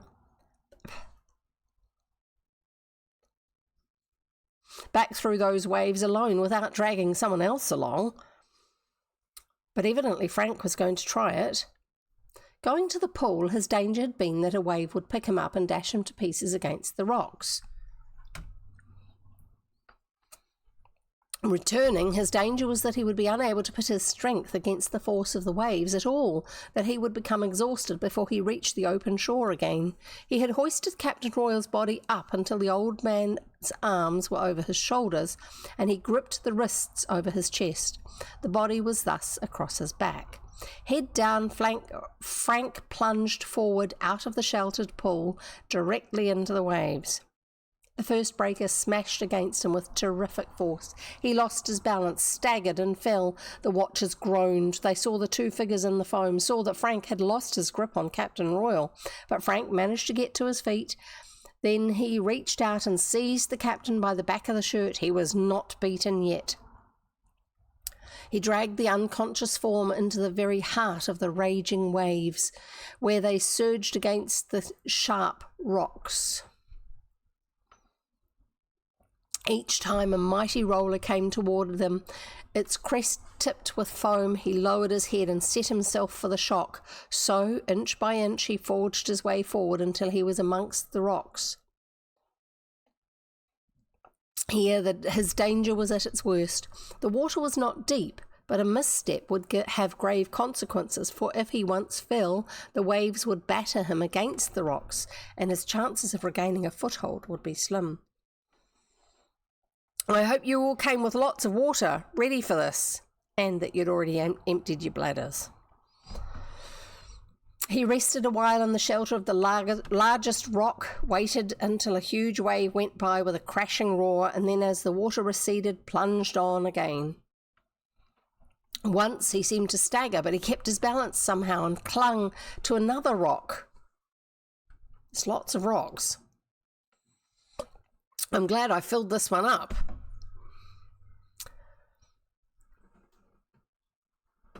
Another wave came rolling in. Frank lowered his head and waited for it. So he's bracing himself against it. He's basically on the shore along here. But it's all rocky below the cliffs, that sort of a place. And so the waves come crashing in from the sea and push hard up that slope. It broke over him in a cloud of flying spray. He was completely hidden for a moment, and the watchers on the beach were breathless with suspense. Then, through the mist, they saw that he was still clinging to the rock.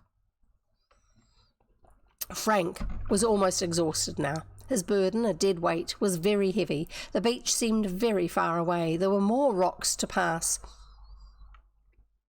He rested for a short while, then plunged on. By a miracle, he kept his footing among the treacherous rocks, and by good judgment, he managed to get set in time to resist the shock of the breaking waves. Get set, bracing himself. At last he felt the sand beneath his feet. He had only a short distance to go now, but his knees gave way beneath him. He stumbled and fell. He lost his grip on the body of Captain Royal. A great wave broke over them, but Joe and Chet and Biff were already wading toward them. In a moment, Frank felt strong hands seizing him. Half conscious, he was dragged out of the water onto the sands. "Captain Royal," he stammered. "Get him, he's all right." "Chet's bringing him in," said Joe reassuringly. "He's unconscious," gasped Frank, "but he's alive." Then he collapsed, gasping and exhausted on the sand. Chet came up, carrying the limp body of Captain Royal. "He's breathing," declared Chet excitedly. "Frank saved him." And ta-da! There's the end of the chapter. Not the end of the read today. I don't know how far we've got to go, actually. The next one's chapter 23. Let's have a look at the chapter list. Doesn't have names, but it does have numbers. We've got 2 more chapters to go. I'm not quite sure how long it's going to take. but I'm going to read it anyway. There's no point in finishing the book at this, in stopping the book at this stage, if we've got 2 chapters to go to the end of the book. We're going to have an ad in about just under a minute. So if you need to rush off to go to the loo, if you see ads, then make the most of it. Go off, go to the loo, and then come back, because I don't want you to miss.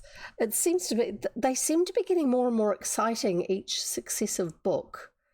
The danger levels seem to be pushed up a bit higher each time.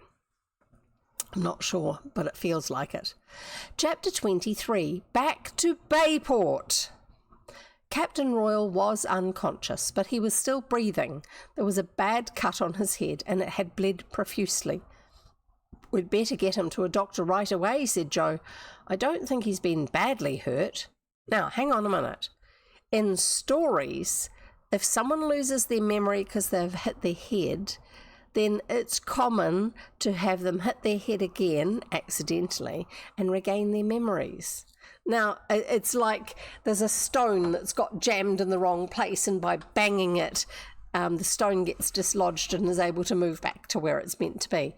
I don't think that's actually the way it happens in your brain. I don't think hitting your head a second time is actually going to put it right for most people.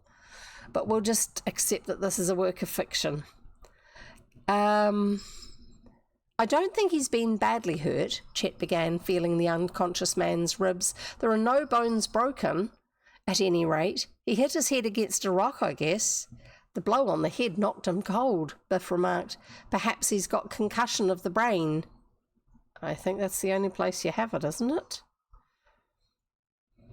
"In that case, he needs a doctor," Joe said. "How about Frank?" But Frank was already sitting up.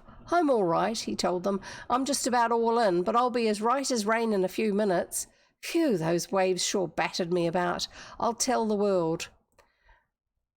"We never expected to see you come back alive," Chet told him. "It was pretty bad coming back," Frank admitted. "The captain is heavier than he looks. He's still alive at any rate. Isn't he conscious yet?" "Not a bit of it. He's breathing, but he's still dead to the world, and there's no sign that he's coming to." "Well, we've got to get him to a doctor, that's all," declared Frank decisively. He got to his feet, exhausted though he was. "Do you mean that we'll carry him back to the road?" asked Joe. "We'll take him right back to Bayport. That's where the nearest hospital is that we know anything about." Frank looked down at the unconscious man. "He's in bad shape. If he were just stunned, he'd be awake by now. Chances are his skull is fractured. That's a bad cut."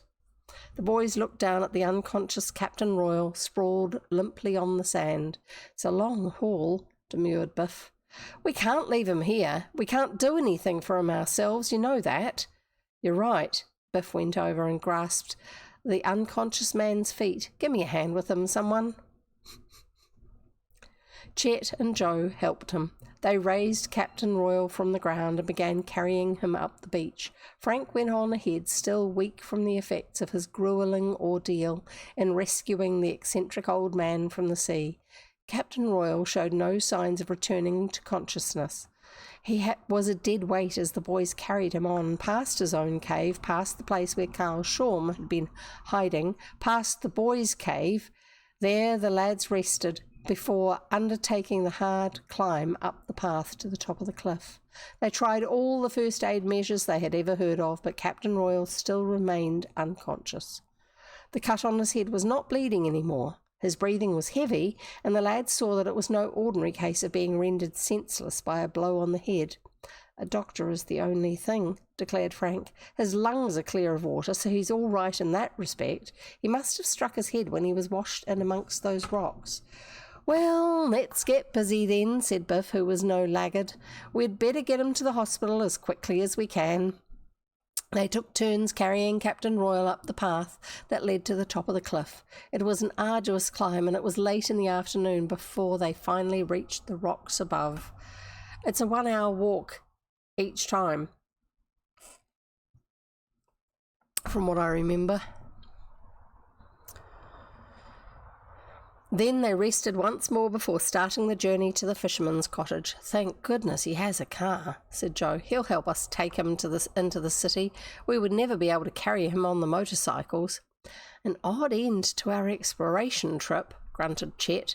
Puffing and panting, they carried the unconscious man on over the rocks until they came to the path leading down to the fisherman's cottage. There they rested again. Finally, after a halting descent, they came to the cottage. Their friend, the fisherman, was fortunately at home. Accompanied by his wife, he came running out when the boys appeared in sight with their burden. "First it's a prisoner, now it's a sick man," he exclaimed as he drew near. "I declare you chaps seem to scare up more excitement than anybody that ever came to Honeycomb Caves." "This is an old man who was living in one of the caves," explained Frank. "He fell off a cliff and hurt himself. Do you think you could help us get him to a doctor?" The fisherman glanced inquiringly at his wife. "Go ahead, John," she said. "You wouldn't let the poor man die, would you?"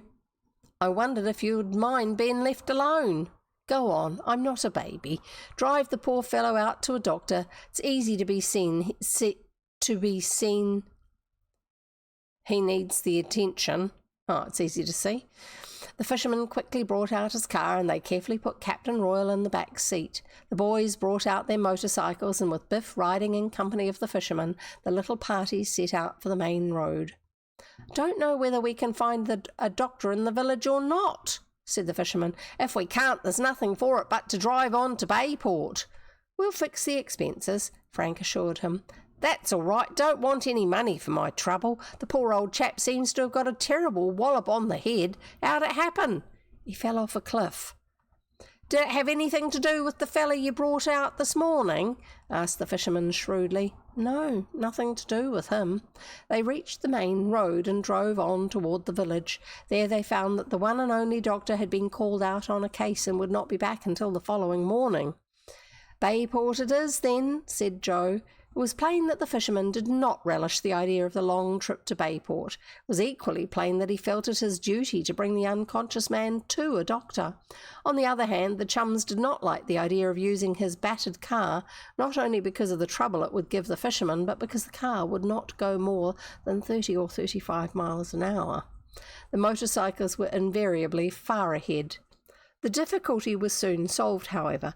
A heavy touring car pulled up in front of the village general store, and when the driver stepped out, the Hardy boys gave a cry of delight. "Mr. Jacobson!" exclaimed Frank. "Why, hello there, Frank Hardy," said the man. "What brings you away out here? Hello, Joe, and who have you with you? Chet and Biff, or I'm a Dutchman. What's up now?" The man was a Bayport merchant, a close friend of Fenton Hardy. That's the boy's dad. Swiftly the boys explained the situation to him. Jacobson soon realised the importance of the matter and readily consented to take Captain Royal to Bayport with him. "Absolutely," he said. "It's no trouble to me. I was going to Bayport anyway, and it won't hurt if I put on a little extra speed. How about you chaps?" "Joe and Chet and I have our motorcycle," said Frank. "Biff will go with you and look after the captain." "Righto, we'll make it in good time, I fancy." The Hardy boys and their chums thereupon thanked the fisherman for his trouble. He's had a busy day with them. I don't know when he's meant to go out fishing, but he didn't do it today. He seemed relieved that he was not called on to make the long journey into Bayport. "Write and let me know how the gentleman gets along," he requested before he left the boys. "I hope he recovers all right." Boys promised that they would do so. Then the Hardy boys and Chet mounted their motorcycles. Biff got into the automobile with Mr. Jacobson to look after Captain Royal in the back seat, and they started off. Frank and Joe often talked of that wild ride back to the city. Jacobson's big car was big and powerful, and he wasted no time on the road. They realised that the matter was urgent and that it was necessary for Captain Royal to receive medical attention as soon as possible, so they paid little attention to the speed laws. The big car roared along the shore road and finally rode.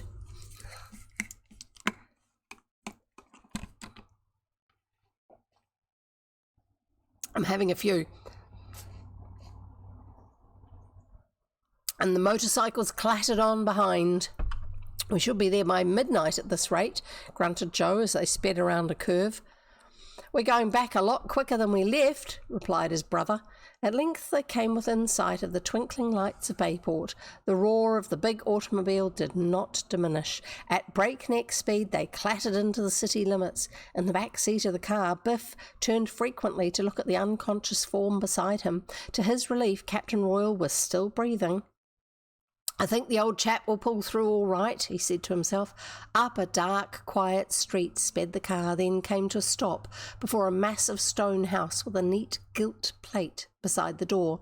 The motorcycles roared up and the boys dismounted. "We'll take him in and let the doctor have a look at him," said Mr. Jacobson. "If he's in bad shape, the doc will put him in his own private hospital. He'll get the best of care here." Carefully they carried Captain Royal up the steps. Their ring was answered by a servant, and they took the old man into a waiting room. The doctor, who'd been in bed, soon came down stairs in pyjamas and dressing gown.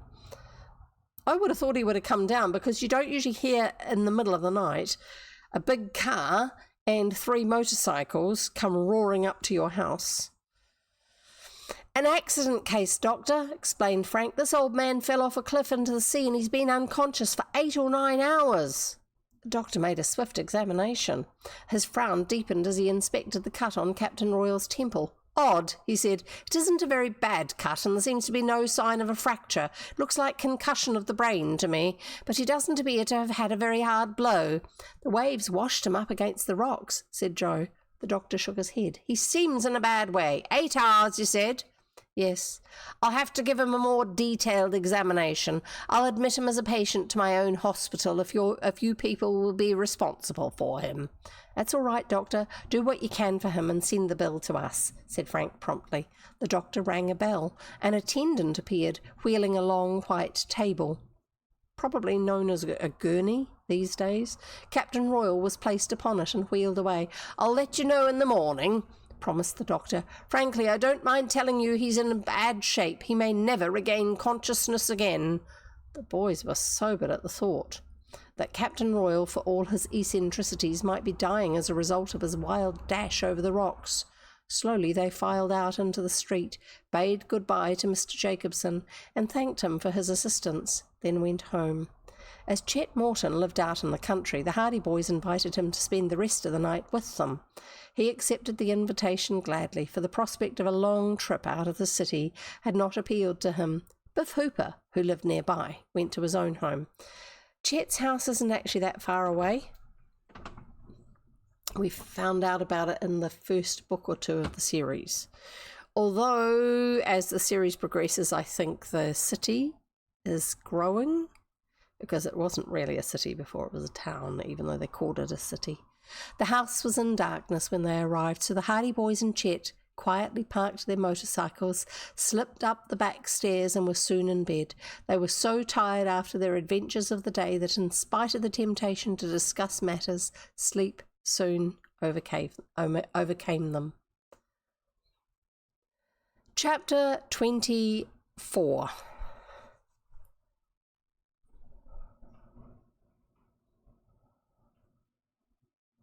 Okay, one after this one. There's this one and then one more. I was counting wrong. At the hospital.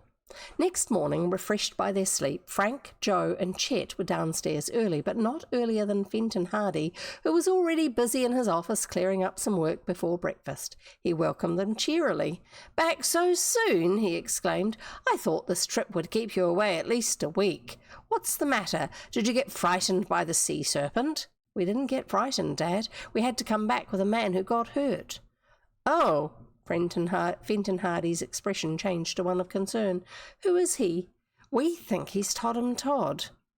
"Todd'em Todd?" exclaimed the detective. "Are you sure?" "We're not sure, but we have an idea that's who he is, and he may be a murderer too." Mr. Hardy motioned the 3 boys to chairs. "Sit down and tell me all about it." "A murderer? That sounds bad."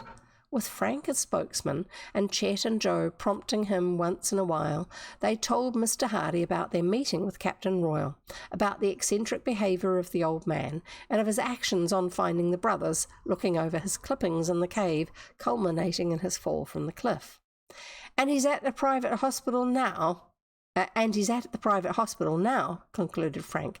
Well, said Mr. Hardy, we'll have breakfast now, and then we can soon settle the matter once and for all. Evangeline Todd is staying at the summer hotel, and we can ask her to come over to the hospital and have a look at this Captain Royal. Do you think he can be this Lieutenant Patwick, Dad?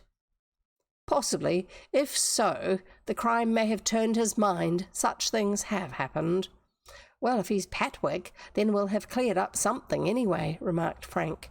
Breakfast was announced a few minutes later, and after the Hardy boys had been warmly greeted by their mother, they sat down to fruit, bacon and eggs, toast and coffee and jam, to which they did full justice. I'm not quite sure why the coffee is on the toast as well as the jam. Surely it's toast and jam and coffee? Maybe they eat jam straight off the spoon. They were anxious, however, to call on Miss Todd. Mr. Hardy called up the private hospital and inquired about Captain Royal. He came back, his face serious. The old chap's still unconscious. The doctor seems to think he has only a slim chance. It'll be tough if he turns out to be Todd'em Todd after all, said Joe. Too bad if we found him, only to have him die. Everything may turn out all right, said Mr. Hardy. Of course he may not be Todd'em Todd. You only have your suspicions to go on, although I must say it's very strange that the old man should have all those lecture clippings in the cave. I've been thinking that Todd'em Todd may have lost his memory and forgotten his identity. He may have had a dim recollection of once having been a lecturer of some kind, so he took to collecting all the newspaper stories he could in an effort to awaken his memory again. I'll bet you're right, exclaimed Chet. That sounds mighty reasonable to me. It's just a theory. Still, it may be true. We'll call on Miss Todd. They left the house and went on down to the hotel at which Miss Evangeline Todd was staying. She had just concluded her breakfast when they arrived. "Have you any news?" she asked quickly when she recognised her visitors. "We have news of a sort," admitted Fenton Hardy. "Tell me, what is it? Has Todd'em been found? Is he well?" Miss Todd sank back in a chair and fanned herself with a magazine. "Don't keep me in suspense." "We have found a man who may or may not be your brother." "Where is he?" demanded Miss Todd, getting up quickly. "Take me to him at once." Mr. Hardy laid a restraining hand upon her arm. "Don't count on this too much, Miss Todd," he advised. "This man may not be your brother at all. As a matter of fact, we have nothing definite to go on, but we'd like to have you come with us and identify him if you can." "Identify him? Is he dead?" "No, but he's in a local hospital." "Todd'em? In hospital? Where? I must go to him at once."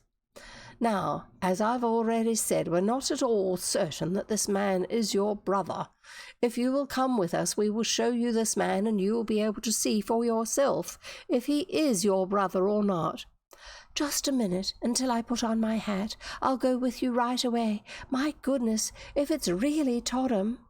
Talking to herself in her excitement, Miss Todd bustled away upstairs and returned in a few minutes, her hat awry. That means put on crooked. "Hurry," she said. "Where is the hospital? We'll take a taxi and get there more quickly." Fenton Hardy smiled sympathetically. Miss Todd was tremendously agitated at the prospect of again seeing her long-lost brother. The hospital was less than 3 blocks away, so they did not hail a taxi after all, but walked the short distance, and in a little while they found themselves in the doctor's waiting room. A uniformed nurse entered. "You want to see the patient called Captain Royal?" "If you please." "The doctor is with him now, but he says you may go up. I will show you to his room." "Captain Royal?" exclaimed Evangeline. "Todd," exclaimed Evangeline Todd. "That isn't his name. I thought you said he might be my brother." "That's the name he's been using," explained Frank. "How is he this morning, nurse?" "There isn't much change in the situation. The doctor says it's a strange case, but I'm afraid Isn't he going to live? Exclaimed Miss Todd sharply. Fenton Hardy soothed her anxiety. Now, Miss Todd, try to calm yourself. We must be very quiet, you know. This man is very, very sick. The lady heeded his advice. During the rest of their journey down the long corridor, she talked only in whispers. At length they reached the door of a private room. The nurse knocked. The boys heard the doctor's voice saying, "Come." The nurse held open the door, and they entered. A spacious private room, spotlessly clean and well lighted. Lying on the bed was Captain Royal, with a white bandage round his head. Evangeline Todd looked at the man wildly, and then rushed to the bedside. "My brother!" she cried. "It's my brother, Toddham!" She leaned over the unconscious figure. "Speak to me, Toddham, speak to me. Don't you recognise me? It's your sister. I've hunted everywhere for you, and now I've found you at last."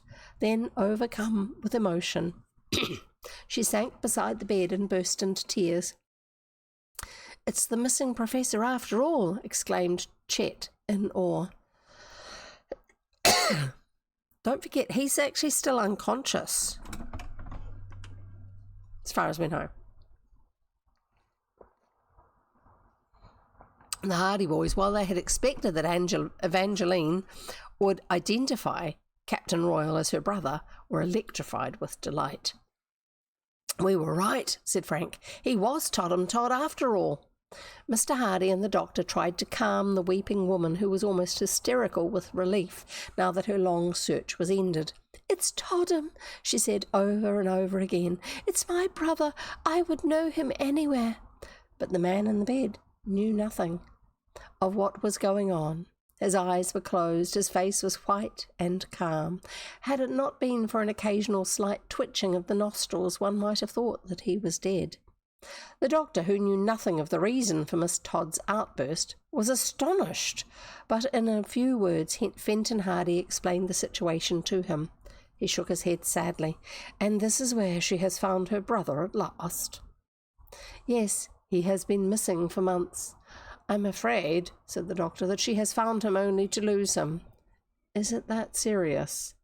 "It's concussion of the brain, and there seem to have been complications. He has only a slim chance to live." And that's the end of the chapter. I am going to read the very last chapter. Chapter 25, The Last of Captain Royal. Oh dear. Or maybe not. We'll see. Toddham Todd hovered between life and death for almost 2 weeks.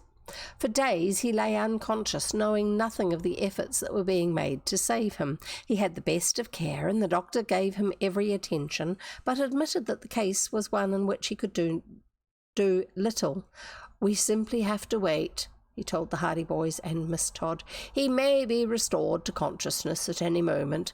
On the other hand, he may die just as quickly. He has a good constitution, so we may at least hope for the best." In other words, he's healthy, apart from the head. They were anxious days. Every morning the Hardy boys called at the hospital to inquire about the strange patient.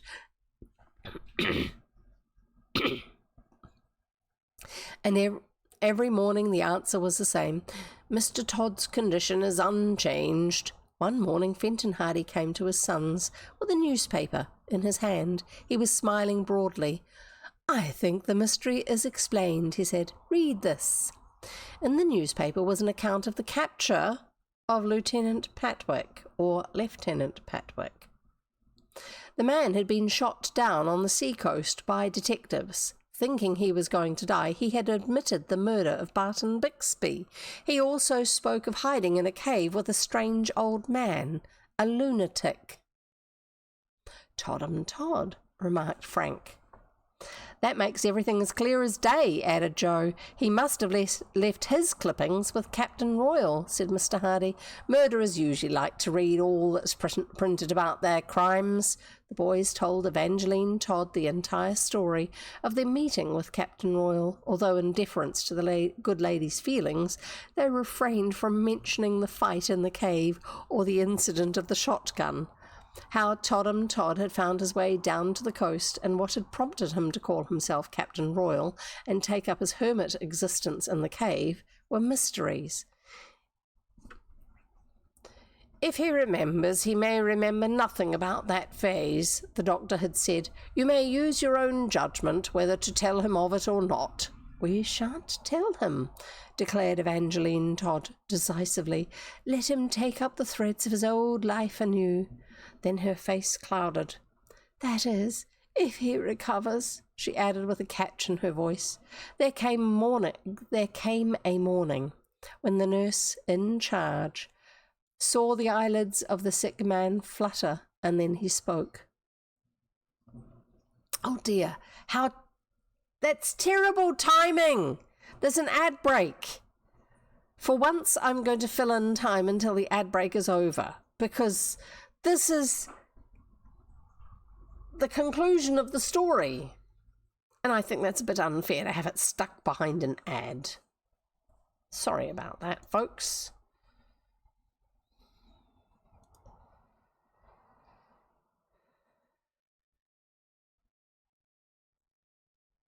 So it's just one of those. Nearly there. I just got sent a funny. I got ADHD. Attention deficit. Hold up. Is that a frog?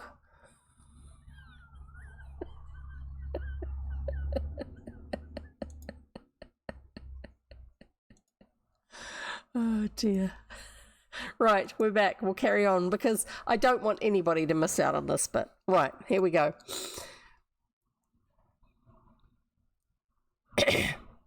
There came a morning when the nurse in charge saw the eyelids of the sick man flutter, and then he spoke. Where am I? He asked in a puzzled tone. You're quite safe, the nurse told him. You have met with an accident. You are in hospital. Ah, yes, he said, I remember now. There was a railroad accident. Something must have struck me on the head. I can remember a sudden blow, and that is all. So he doesn't remember running away and everything else. You have been unconscious for a long time, Captain. You must be quiet. Captain, he said, I'm not a captain. My name is Todd. My name is Toddum Todd. I'm a professor at the university. The doctor was called. He questioned the patient carefully, and it was soon evident that Toddum Todd had recovered his memory with the exception of the time following the first accident that had resulted in amnesia. From that time everything was a blank. He knew nothing of his wanderings, knew nothing of what had happened in the caves, knew nothing of the accident that had restored his memory again. He will live, the doctor told Evangeline Todd a short time later. His memory is completely restored. Unless complications set in, he should be able to leave the hospital within a few days. The doctor's prediction was correct. Toddum Todd, completely restored in memory, was able to leave the hospital before the week was out. The reunion between the man and his sister was an affectionate one. The professor had not the slightest inkling of all the strange events that had transpired from the time of the first accident until he woke up in the hospital at Bayport. He was deeply puzzled when he learned where he was, but the doctor covered up his bewilderment by explaining that his case had been so unusual that he had been brought there for special treatment when the doctors of his home city had failed to bring him back to consciousness. Why not just say, we'll explain that later, once he's stronger, instead of actually lying and adding to further confusion later on? He was introduced to the Hardy boys by Miss Todd, who was pathetically grateful to the lads for restoring her brother to her safe and sound again. But there was no sign of recognition. Seeing the boys struck no responsive chord in Professor Todd's memory, he knew nothing of the days when he had played at being Captain Royal. To all intents and purposes, he was seeing the Hardy boys for the first time. They were content to let it remain at that, and were careful to say nothing that might indicate they had known him previously. And when Toddum Todd finally left the hospital and went to the hotel where his sister was staying to rest there a few days before going back home, the Hardy boys were his firm friends. We must never let him know, said Evangeline Todd to the boys that evening. "You may rely on us, Miss Todd," they assured her. "I can't tell you how grateful I am," she said. "If you boys had not been shrewd enough to think that Captain Royal might be Todd'em Todd after all, things might not have turned out as they have. You might not have concerned yourselves with him any more, and he might still be living that wretched life in the caves. I want to reward your father and and yourselves for finding him." But Fenton Hardy had already expressed himself on the subject of the reward. "I want nothing.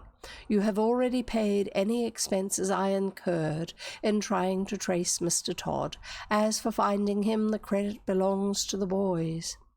But the Hardy boys were insistent on their refusal. "We're only too glad that we helped find him," they told Miss Todd. "We couldn't accept a reward for what we did. In a way, it was chance that threw him in our path." Although Miss Todd pleaded with them to alter their decision, they were firm.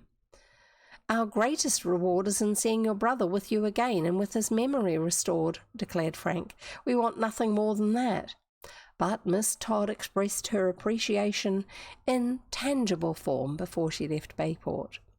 She invited the Hardy boys and some of their chums, Chet Morton, Biff Hooper, Phil Cohen, Tony Preto, Jack Dodd and Jerry Gilroy, to a banquet at the hotel, and there the lads sat down to a spread the like of which they had not seen before. There was everything dear to the heart of a boy, from fried chicken, fluffy mashed potatoes, and sweet pickles, to ice cream and 5 different kinds of pie. Professor Todd'em Todd, white-haired and kindly-faced, looking quite different from the wild-eyed Captain Royal of Honeycomb Caves, presided at the banquet and made a little speech in which he thanked them all for their interest in his welfare and their kindness to him. Although he had no idea of the real part the Hardy boys and their chums had played in his recovery, he had taken a genuine liking to them, and it is probable that he enjoyed the banquet as much as anyone. When the lads had eaten of chicken and ice cream until they could eat no more, Miss Todd stood up and said she had an announcement to make. "You all know something of the circumstances under which we have..." Excuse me. Slight tickle.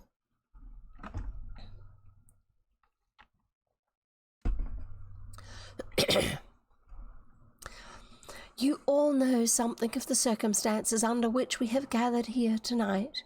You all know the debt of gratitude I owe to the Hardy boys in particular, and to Chet Morton and Biff Hooper, so if they will stand up, I have something for them."